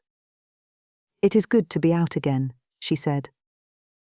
Dr. Hartwell walked at her side, leaving a careful space between them. His dark coat was buttoned neatly against the chill, his gloves held in one hand rather than worn. He glanced over the garden before replying. You have done well, he said, but we shall not be too ambitious. A faint smile touched her mouth. I had not intended to race you. I should be at a disadvantage, he replied evenly. The maid followed several paces behind, attentive but discreet, her presence a quiet assurance of propriety. They moved slowly along the gravel path that bordered the rose beds. Clara kept her pace measured, aware of the doctor beside her, aware too of the simple pleasure of walking without assistance. A breeze stirred the remaining leaves overhead. The sky above the trees appeared almost fragile in its brightness, as though the season were thinning along with it. I had forgotten, she said after a moment, how singular the autumn light can be. He glanced upward. It reveals more than it conceals, he said. She considered that. The garden was not in full bloom now. Its colours were softened, its edges more apparent. There was no distraction of excess. It seemed, in its restraint, clearer. She walked a little farther. Her breath remained steady, and for the first time since her illness, she felt not merely recovered but restored. The path curved toward the lower rose beds, where the gravel thinned and damp leaves had gathered in soft, deceptive layers. Clara stepped carefully. The earth beneath the leaves was uneven, disturbed by recent rain, roots pressing upward where the ground had shifted with the season. She slowed without meaning to. "The footing is uncertain here," Dr. Hartwell said. She glanced down and saw it plainly enough. He did not reach for her. He did not move closer. "If you would permit," he added, extending his arm. The gesture was simple, proper, no more than courtesy. The maid followed several paces behind, her attention upon the trailing edge of Clara's shawl, giving no sign of concern. Clara hesitated only a moment. Then she placed her hand upon his sleeve, lightly. The wool of his coat was firm and warm beneath her fingers. She felt rather than saw the briefest pause in his step, so slight it might have been nothing at all. His arm steadied almost immediately, adjusting with quiet deliberation to match her pace. They resumed their walk. The contact was unremarkable to any distant observer. A gentleman assisting a lady across uncertain ground, yet Clara was acutely aware of it.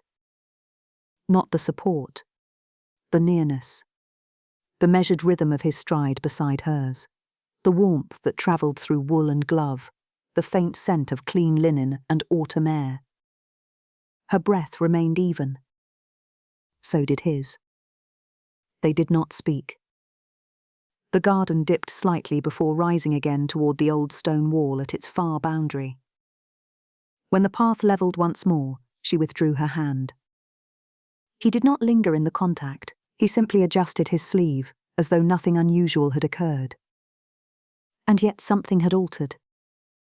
Not dramatic, not dangerous, but chosen. They walked a few steps more in silence. The gravel softened beneath their feet as they reached the old stone wall at the edge of the garden. Beyond it, the fields stretched open and pale beneath a washed autumn sky. Clara rested her gloved hand lightly against the cool surface of the stone. "May I ask you something, Doctor?" she said. "You may." She did not look at him immediately. "Do you regret it?" she asked, choosing a profession that demands so much. He was quiet for a moment. A breeze moved across the open field beyond the wall, carrying with it the faint scent of damp soil and distant wood smoke. "It demands what it must," he said at last. "And do you regret that?" she pressed gently. He turned toward her then, not abruptly, not searchingly, simply, fully. "Never when it matters." The words were spoken without emphasis. He did not elaborate. He did not look away. And she understood. He spoke of long nights and uncertain outcomes, of breath measured carefully in the dark, of hands steadied when others trembled. He spoke of moments when someone depended upon him. She had been one of those moments. The realization did not startle her. It settled, quiet and certain. She thought of the village child's small hand in hers, fever-warm and trusting, of the instinct that had drawn her there without hesitation. Usefulness, presence, not display. Their lives were very different, yet they were guided by the same purpose. "I see," she said softly. Something passed between them then, not declaration, not promise, but recognition, and it lingered.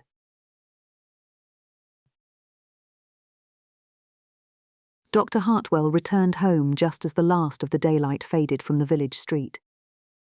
His house stood a short distance from the surgery, modest in scale, but solidly built, its brick facade kept in good repair.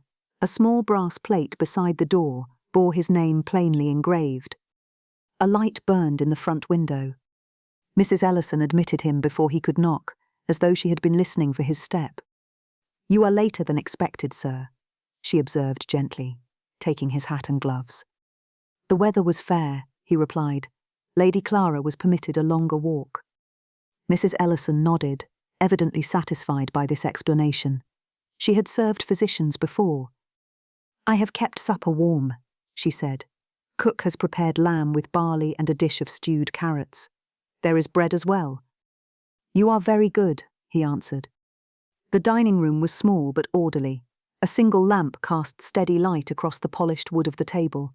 His supper waited beneath a silver cover, steam rising faintly when he lifted it. He seated himself and ate with unhurried efficiency. The lamb was tender, the barley seasoned simply with thyme. He finished the meal without haste. Outside, the village had grown quiet. A cart passed once along the lane, wheels dull against packed earth. Somewhere nearby, a door closed. He set down his fork. For a moment, he did not resume eating. Instead, he found himself recalling the garden path, the uneven ground beneath fallen leaves, the pause before her hand had rested upon his sleeve, the brief adjustment required to steady his step. He had not anticipated the effect of it. Not the brief touch, but that she had not needed to accept his arm, and had done so anyway. He rose after finishing his meal, and crossed to the narrow window overlooking the street. The glass reflected lamplight more than darkness now. He removed his spectacles and polished them slowly with a folded linen cloth, a habit of concentration rather than necessity. She had asked whether he regretted it, the profession, the demands. He did not. He never had. But for the first time, he acknowledged that the answer had not been solely professional. Tomorrow, he would call as usual. He would speak as usual. He would conduct himself precisely as propriety required. The line between physician and patient remained intact. He intended to keep it so. And yet, as he extinguished the lamp and ascended the narrow staircase, he was aware, with complete clarity, that something had shifted. Not in circumstance. In himself.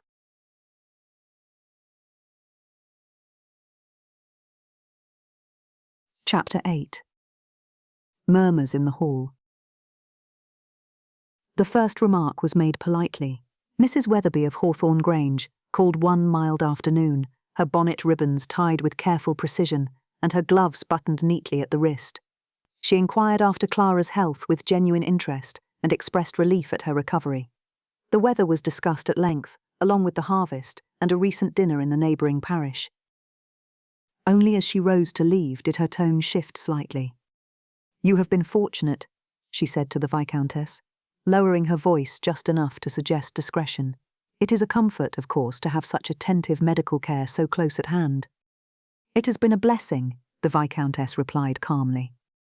"Indeed, though I suppose," Mrs. Weatherby added with a sympathetic smile, "frequent visits can invite speculation. Country neighbours do notice these things." The remark was delivered lightly, almost kindly. Clara continued her stitching. The brief pause that followed told her enough. "My daughter's health required attention," the Viscountess said evenly. "Dr. Hartwell has conducted himself with perfect propriety." "I do not doubt it," Mrs. Weatherby replied quickly. "Only, one must think of appearances." Appearances. The word lingered after the door had closed behind their guest. The Viscountess remained standing beside the hearth, one gloved hand resting lightly against the mantel. She did not speak at once. Clara set aside her needlework. "You think there is talk," she said, keeping her voice calm. "There is always talk," her mother replied. "The question is whether it gathers." She crossed the room and took the chair opposite her daughter. "You are nearly recovered. It may be wise to lessen Dr. Hartwell's calls." The suggestion was practical, not unkind. Clara nodded. "If you find it necessary." Her tone did not waver, but when she returned to her chamber later, she found herself standing at the window longer than usual, listening to the ordinary sounds of the afternoon, a carriage passing distantly, a door closing somewhere below. It was not his visits that unsettled her. It was the thought of their absence. The following morning dawned bright and cool. The drawing-room windows had been opened a fraction to admit fresh air, and a small table had been laid near the hearth with a silver chocolate pot and porcelain cups trimmed in pale blue. A tray of warm rolls rested beneath folded linen, and a dish of apricot preserves caught the light in its glass bowl. Soft-boiled eggs remained covered to keep their warmth, and thin slices of ham were arranged neatly upon a small plate. Clara sat upright upon the pale green settee, a light wool shawl about her shoulders. Her recovery gown of soft ivory muslin had been newly pressed, the pale blue ribbon at her waist tied with quiet precision. She heard his step in the corridor before the door opened. Julian Hartwell entered with his usual composure, hat removed, expression steady. "My lady." "Doctor." Her mother received him first, inquiring after the morning's patients and remarking upon the improvement in Clara's colour. His answers were brief and polite. The examination was soon concluded. Her pulse was steady, her breathing clear. "You continue to recover as expected," he said. "Then I am a satisfactory patient," Clara replied lightly. "You are a diligent one," he corrected. A faint smile passed between them. The Viscountess rose after a moment. "I shall leave you to conclude," she said, moving toward the small writing desk near the window. She did not leave the room entirely, but the distance allowed a measure of discretion. Dr. Hartwell closed his bag. He paused a moment before speaking. "You are well enough now that I need not attend daily," he said. "It is better that I do not." The statement was calm and practical. "You are no longer in danger. A call every few days will suffice." Clara lifted her cup of chocolate, though she did not drink from it. "I understand," she said. He did not sound offended, nor reluctant, only resolved. "When will you next call?" she asked. "In 3 days' time," he replied, "unless I am sent for." She gave a small nod. "As you think best." He bowed slightly. The conversation shifted at once to safer ground. The weather, the condition of the roads, the progress of another patient in the village. He took his leave with careful composure. After the door closed, the drawing room seemed strangely quiet. The chocolate in her cup had cooled entirely, untouched. Julian did not look back as he descended the front steps of Briarfield Park. The air was brisk, carrying the clean edge of approaching winter. Gravel shifted beneath his boots as he crossed toward the lane, his bag held securely at his side. He had done what was required. The reduction of visits was sensible, necessary. Her recovery allowed it. He repeated the reasoning to himself as he walked. A farmer's boy waited at the surgery when he arrived, cap in hand, reporting that his mother's cough had worsened in the night. Julian listened, asked precise questions, and noted the symptoms before setting out again. The morning proceeded from one patient to the next. A swollen ankle at the mill, a child with fever in the lower cottages, an elderly man whose breathing had grown shallow in the damp. He moved from patient to patient with practiced composure. His hands were steady, his instructions clear, his attention undivided. There was satisfaction in usefulness. There always had been. By midday he returned to his desk and opened his ledger, reviewing the morning's entries with deliberate care. Numbers did not waver. He drew a firm line beneath the final column. She was a patient, nothing more. His visits had been frequent, more frequent than they ought to have been. There was no longer any need. He had permitted the illness to justify proximity. He would not revisit it. A knock sounded at the surgery door. Julian closed the ledger and rose at once. There was work to be done. That evening, Briarfield Park resumed its familiar order. Edward had been expected for dinner, but a note arrived in his place, explaining that business in town detained him. The explanation was sensible, and no one remarked upon his absence. Dinner proceeded in good order. A clear broth opened the meal, followed by roast chicken glazed lightly with butter and thyme, accompanied by tender carrots and a dish of rice dressed with herbs. A baked custard scented with nutmeg was brought last, its surface lightly bronzed beneath the candlelight. "He is conscientious," the Viscount observed, carving the final slice of chicken with measured precision. "Too conscientious, perhaps. Markham does not neglect accounts." "He has always been industrious," the Viscountess agreed, "even as a boy." Clara kept her gaze upon her plate. "It is fortunate," her mother continued, "to have a husband attentive to such matters. Not every household is so secure." Her father nodded. "The estates will be well managed between you. That is no small thing." Between you. Clara lifted her glass of watered wine and took a measured sip. Yes, she said. There is steadiness in him, her father added. A quality much undervalued in younger men. Steadiness.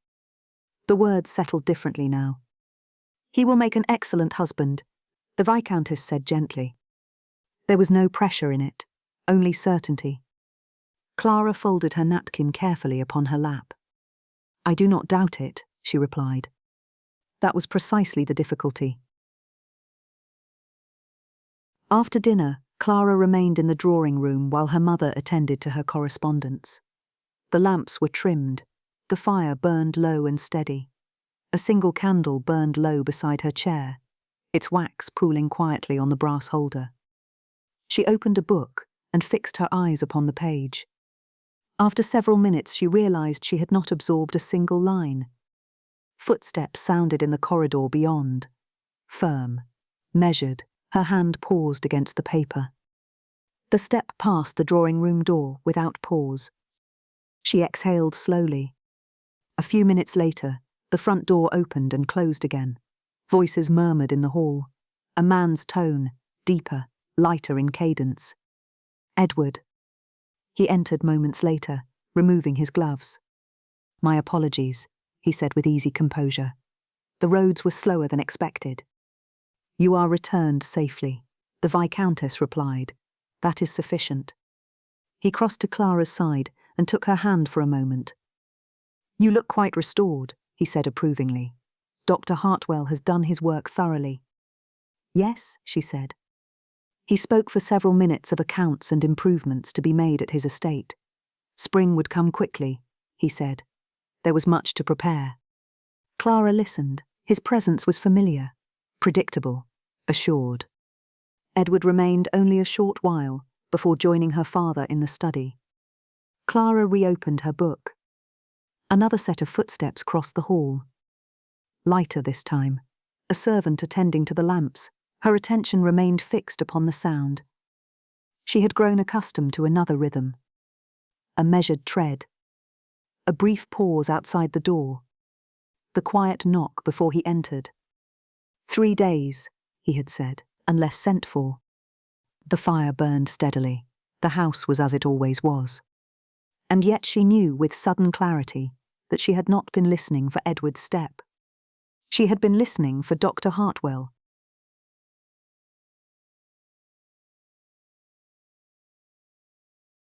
Chapter 9. Clearer Air. The request was made the following morning. Clara waited until Edward had arrived, and the customary greetings had been exchanged.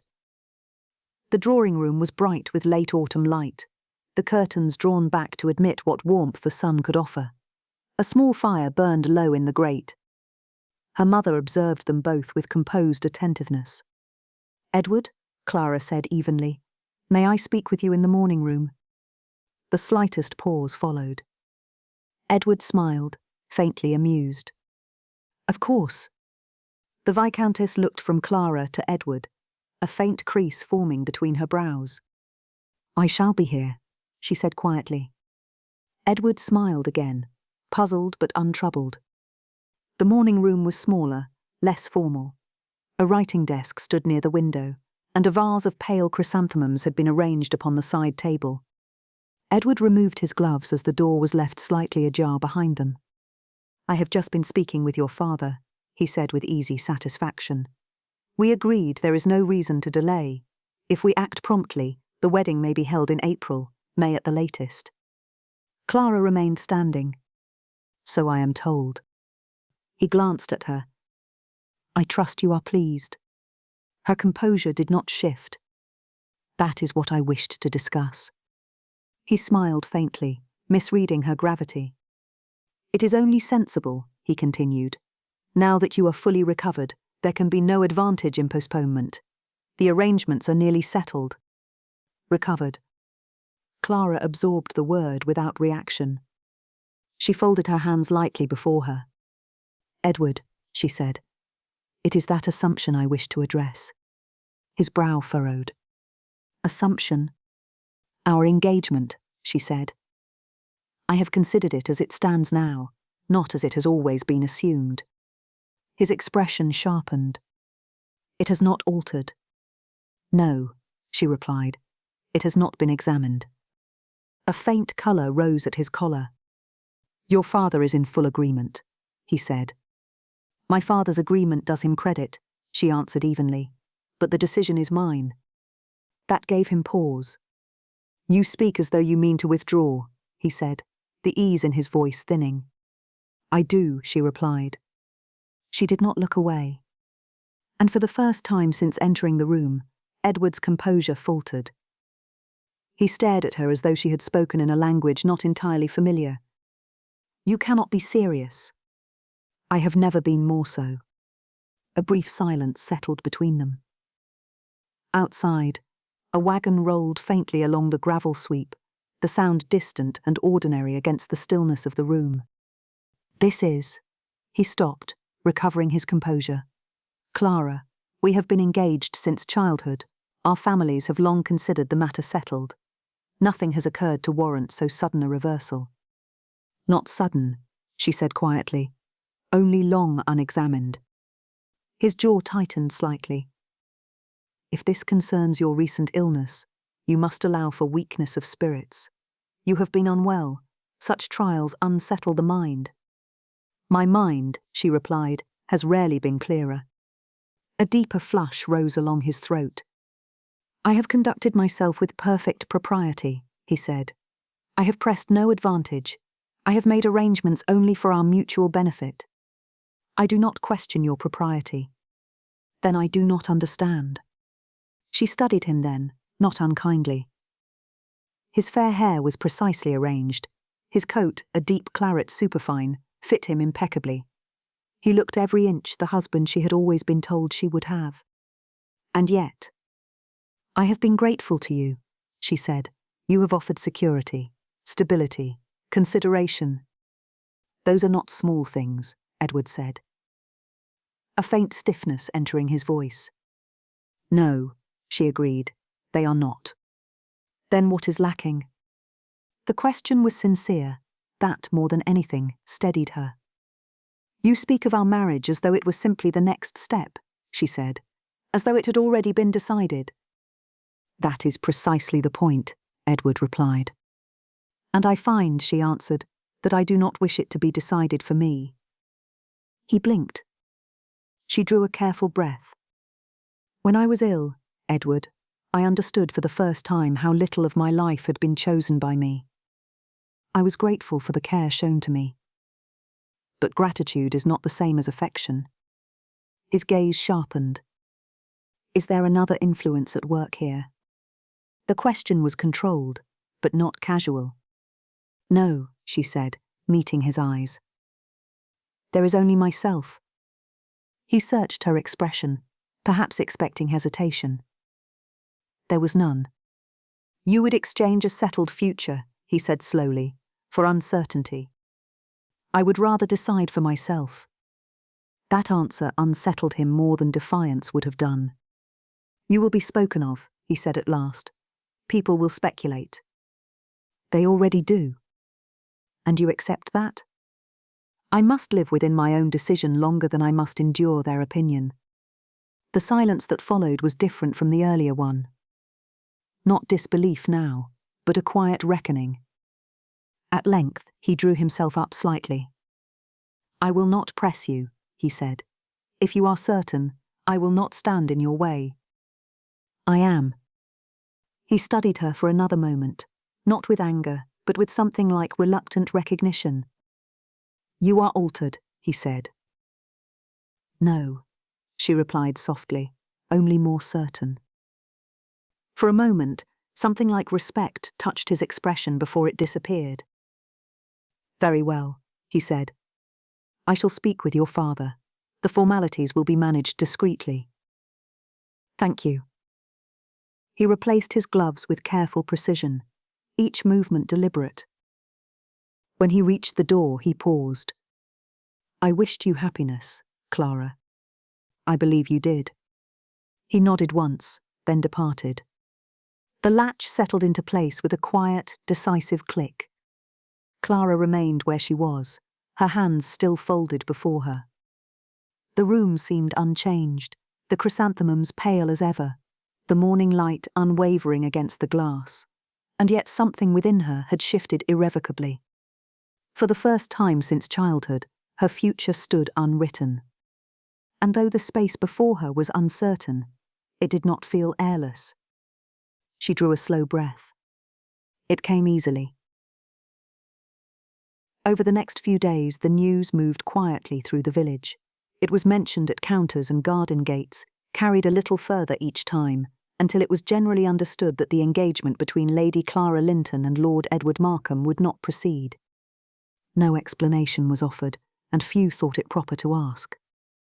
Mrs. Talbot, who kept the post office and sold ribbons from a glass-topped case near the counter, passed it along one afternoon to the baker's wife. The baker's wife mentioned it, not unkindly, to the curate's sister. There was curiosity, certainly, but little open speculation. By the time it reached Mill Lane later that week, it had settled into accepted fact. At the surgery, Dr. Julian Hartwell was finishing his morning consultations. The front room smelled faintly of starch and clean linen. Everything stood in its accustomed place, the morning light falling evenly across the narrow desk. His final patient, Mrs. Pritchard, lingered longer than necessary after her son's cough had been pronounced greatly improved. "And Lady Clara, sir?" she asked, adjusting her shawl. "I trust her ladyship continues well." "She does," Julian replied. "Her recovery is satisfactory." Mrs. Pritchard nodded, then hesitated. "It is fortunate, then," she said carefully, "that there will be no strain of wedding preparations to undo your good work." Julian's pen paused above the page. He did not look up at once. "I beg your pardon." The woman flushed slightly, as though realizing she had overstepped. "Only that it is being said, the match is at an end. I thought perhaps you would know." There was no malice in her voice, only curiosity. Julian set his pen down with deliberate care. "I had not heard," he said. Mrs. Pritchard gathered her gloves quickly. "I am sure it is for the best, whatever the reason. Good day to you, sir." "Good day." The door closed behind her with a soft click.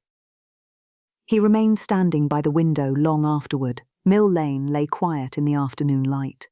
A cart moved slowly toward the common. The church tower stood pale against a thinning sky. Nothing in the village appeared altered. The engagement is at an end. He had visited Briarfield Park daily for weeks. On more than one occasion he had stayed longer than duty required. He had grown accustomed to her company. That would not go unnoticed. If Lady Clara Linton had chosen her future freely, and he believed she had, he must ensure it remained unshadowed by his presence. There were practical alternatives. His father's estate required oversight in the winter months. Petitions and minor disputes increased as the year turned. His assistance would not be unwelcome. London, too, always offered temporary work in larger practices. A removal need not be permanent. Only for a time. The thought did not arrive in haste. It settled gradually, firming into intention. He crossed the room and unlocked the drawer where his writing case was kept. For a moment, his hand rested upon it. Then he drew it out and set it upon the desk.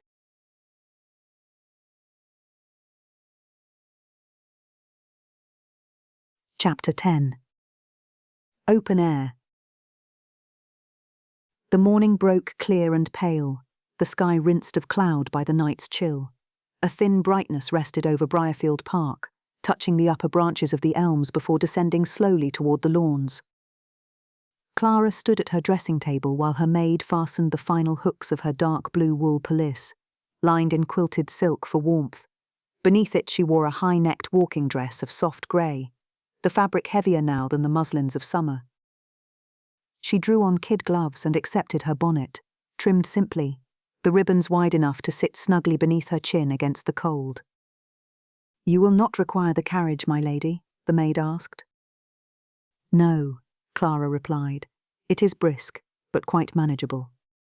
She took her gloves and drew them on with careful precision. Her strength had returned fully in the weeks since her illness. She felt it now in the steadiness of her breathing, in the ease with which she moved. The faint weakness that had once followed exertion had vanished. The gravel crunched lightly beneath her boots as she crossed the drive. A groom glanced up in mild surprise, but did not question her. She offered a small nod and continued through the open gate, onto the lane that led toward the village. The walk was not long, but it was sufficient to warm her. The hedgerows were thinning as autumn deepened. A few stubborn blossoms clung to their stems, paling in the cool light. Smoke rose in faint ribbons from distant chimneys. The world felt composed, settled, entirely itself. She had walked this way many times before, to visit the tenants' cottages at the edge of her father's land, to carry broth or linen, to sit beside a child flushed with fever while a mother caught a few hours' rest. Edward had once remarked that such calls were unnecessary, that servants might be entrusted with them. She had not argued then. At the time she had not known how to explain what she felt. At the bend in the lane, she paused briefly, not from fatigue but from reflection. She had ended one future. That much was done. What remained was not uncertainty, but direction. She resumed her pace. Mill Lane lay ahead, modest and orderly. The surgery stood midway along it, its brick frontage plain but well kept. The brass plate beside the door caught the morning light. Dr. Julian Hartwell. For a moment she regarded the name without moving. Then she mounted the 2 shallow steps and knocked. The door was opened, not by Julian but by a young assistant, his fingers faintly stained with ink. "My lady," he said, startled but respectful. "Dr. Hartwell is within." "I shall not detain him long," she replied. She loosened her gloves as she crossed the threshold, the familiar scent of clean linen and dried herbs rising faintly about her. From the inner room came the soft scratch of a pen. He did not yet know she was there. She knew why she had come. The scratching ceased. A chair shifted softly against the floorboards. When Julian stepped into the outer room, he did so expecting to find a patient awaiting him. The words he had prepared did not reach his lips. Lady Clara. Something unguarded flickered in his expression before discipline returned. He had not seen her except in illness and convalescence. In the clearer light of morning, she appeared entirely restored. "You should not be out in such air," he said automatically. "The cold has sharpened." "It has," she replied. "I find I do not object to it." Something in that answer made him pause. He gestured toward the chair near the hearth. "Pray be seated." She removed her gloves, laying them upon the small side table before taking the offered seat. He remained standing a moment too long before drawing a chair opposite her. "You are well?" he asked. "I am." He studied her with professional attention. The colour in her cheeks, the steadiness of her breathing, and inclined his head once more. "Then I am gratified." A brief silence followed. It was she who broke it. "I did not come to speak of my health." He grew very still. "I have ended the engagement." The words were spoken without flourish. He did not immediately respond. His hands, which had rested loosely upon his knees, tightened slightly before relaxing again. "I see," he said at last. "You had not heard." "It had been mentioned," he answered carefully. "I did not presume to credit rumour." She lowered her gaze for a moment. "It is not rumour." Another silence, thinner now, charged not with uncertainty, but with restraint. "You must not suppose," he said quietly, "that my attendance during your illness had any influence upon your decision." His tone was steady, not defensive, not hopeful, merely precise. "I do not," she said, "nor would I have you think so." That answer held. He rose then, not abruptly, but as though the act of remaining seated had become untenable. He crossed to the desk and adjusted the placement of a paper that did not require adjustment. "I am glad," he said, still facing away from her, "that you did not act on my account." She watched him a moment. "And if I did?" she asked gently. He closed his eyes briefly before answering. "Then I am honoured." There was no triumph in his expression, only restraint. "I shall be away for a time," he continued, as though the information were incidental. "Arrangements have been made." She felt the words before she fully understood them. Away? For some weeks, possibly longer. For what purpose? "There are matters requiring attention elsewhere." He did not elaborate. He did not need to. The air between them felt suddenly closer. "You are leaving Briarfield," she said. "It is prudent," he answered. He did not look away, and now she understood. She rose. Not in agitation, but with purpose. "Prudent," she repeated. "For whom?" "For you." The answer was immediate. "For your reputation. For the quiet of the village. For my comfort," she finished. His jaw tightened slightly. "For your peace," he corrected. She regarded him steadily. "You mistake me." He did not speak. "I did not end my engagement to secure my peace," she continued, "nor my comfort, nor my reputation." The words were not sharp, they were clear. "I ended it because I will not spend my life in arrangements made for me by others." He remained still, as though movement might fracture something fragile between them. "You must not," he began. She stepped closer. "I visited the tenants long before I fell ill," she said. "You know that. I have sat beside children burning with fever. I have carried broth where it was needed. I have done so because I believed it mattered." "It does," he said quietly. Edward believed it unnecessary. Julian did not respond. He believed it exposure, indulgence, a habit to be relinquished once I was properly established. A faint colour rose at Julian's collar. "I have never thought it misplaced," he said. "I know." That answer settled between them. She drew a measured breath. "When I was ill, I understood something I had long refused to examine. I do not wish to preside over a life, I wish to participate in it." His gaze did not waver. "And I cannot do that beside a man who would confine me to drawing rooms." The silence that followed was not uncertain, it was charged. "You would find no such confinement from me," he said at last. "I am aware." He looked at her then, not as physician, nor as cautious observer, but fully. "You speak as though you have decided something further," he said. "I have." The air between them felt sharp and clear, like the morning beyond the surgery door. "I do not seek security alone," she continued, "nor mere arrangement. I seek partnership." The word lingered. "Partnership," he repeated. "In work, in purpose, in whatever future is made." He removed his spectacles slowly and folded them with deliberate care before setting them upon the desk. Without them, there was nothing to soften the directness of his gaze. "Lady Clara," he said. And the formality in her title gentled rather than distanced. "You are the daughter of a viscount. I am the son of a country magistrate with more ambition than land. The world will not call us equal." "The world has never attended our tenants when they were ill," she replied evenly, "nor has it sat beside me when I could not draw breath." The truth of it held between them. He stepped toward her, only a single pace. "Are you certain?" he asked. "Yes." There was no tremor in her voice. He studied her for a long moment, not searching for hesitation, but ensuring its absence. Whatever he found there resolved something in him.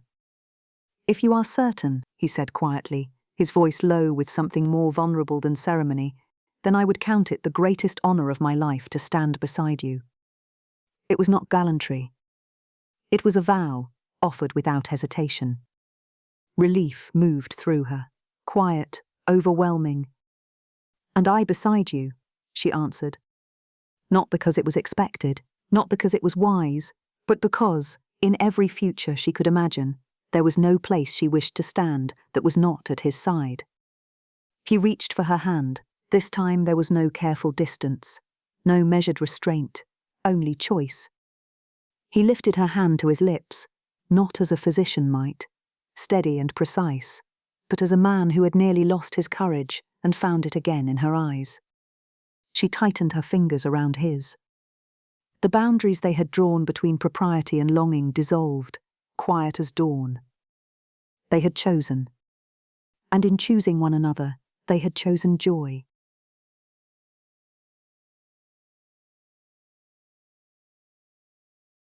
Epilogue. 1 year later. Early summer lay softly over Briarfield with quiet assurance.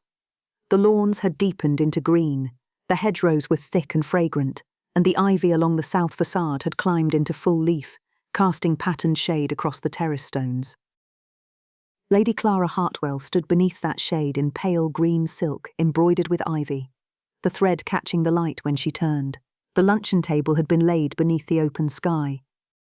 Cold roast chicken glazed with herbs, new potatoes dressed in butter and parsley, tender asparagus, and loaves still warm from the ovens were arranged among cut crystal and polished silver. At the centre of the table, strawberries lay heaped in a shallow silver dish, porcelain bowls of fresh cream set close beside them.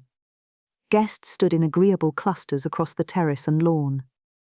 The gathering had been arranged to mark Dr. Alcott's retirement and the passing of his practice into Julian's care, a quiet acknowledgement rather than a formal ceremony. Dr. Alcott, his silver hair bright in the sun, accepted congratulations with cheerful composure. "My dear friends," he was saying, one hand resting upon his cane, "it is no small comfort to retire knowing the district will be left in steady hands." He turned toward Julian, who stood beside the Viscount near the balustrade. "Dr. Hartwell has served this community with uncommon diligence. I relinquish my duties without hesitation." There was no ceremony beyond that, no formal declaration, only the quiet assent of those who had come to trust the young physician over the course of the year. Julian inclined his head modestly. "I am indebted to your example," he said. "I shall endeavour to maintain it." Clara's father regarded him thoughtfully. "You have done rather more than maintain it," he replied. "You have strengthened it." It was not said lightly. Clara watched the exchange without intervening. Her father's tone held neither reluctance nor reservation now, only measured approval. The unease that had followed the broken engagement had long since settled into acceptance and then into respect. Across the lawn, Julian's parents stood with the Viscountess near the border of newly planted lilacs. Mrs. Hartwell listened attentively as Clara's mother described the spring planting. Mr. Hartwell, dignified and composed, surveyed the estate with a magistrate's practised eye. They had visited often in the past year. There had been no discord, only adjustment, and then ease. A servant approached quietly. "Dr. Hartwell," he said, "Mrs. Porter's boy has taken ill again. They ask whether you might look in before evening." Julian did not hesitate. "I shall go presently." Clara turned toward him. "I will look in after luncheon," she said. Their eyes met, not for permission, not for confirmation, but in simple accord. Dr. Alcott observed the exchange and smiled faintly. "It appears," he murmured to Clara as he passed, "that the district has gained not one diligent caretaker, but two." Clara returned the smile. "We do what we may." The air was mild, fragrant with new grass and turned earth. A light breeze moved across the terrace, stirring the ivy leaves and lifting the ribbon at her sleeve. Julian returned to her side once more before departing. "You have been standing too long," he said quietly. "I have not," she replied. His gaze softened. Nevertheless, his hand rested briefly at her waist, steady, protective without possessiveness. She laid her hand over his. The gesture was small, the meaning was not. Below the terrace, tenants' children chased one another along the gravel path, their laughter carrying upward in bright threads of sound. Clara watched them for a moment, then glanced toward Julian. "We shall call on the Porters together tomorrow," she said. "Together," he agreed. He took her hand, easily now, without hesitation, and for a moment they stood in companionable silence while conversation and sunlight moved around them. Early summer lay over Briarfield in settled warmth. And in that clear, generous light, the life they had chosen moved forward, deliberate, shared, and entirely their own. The end.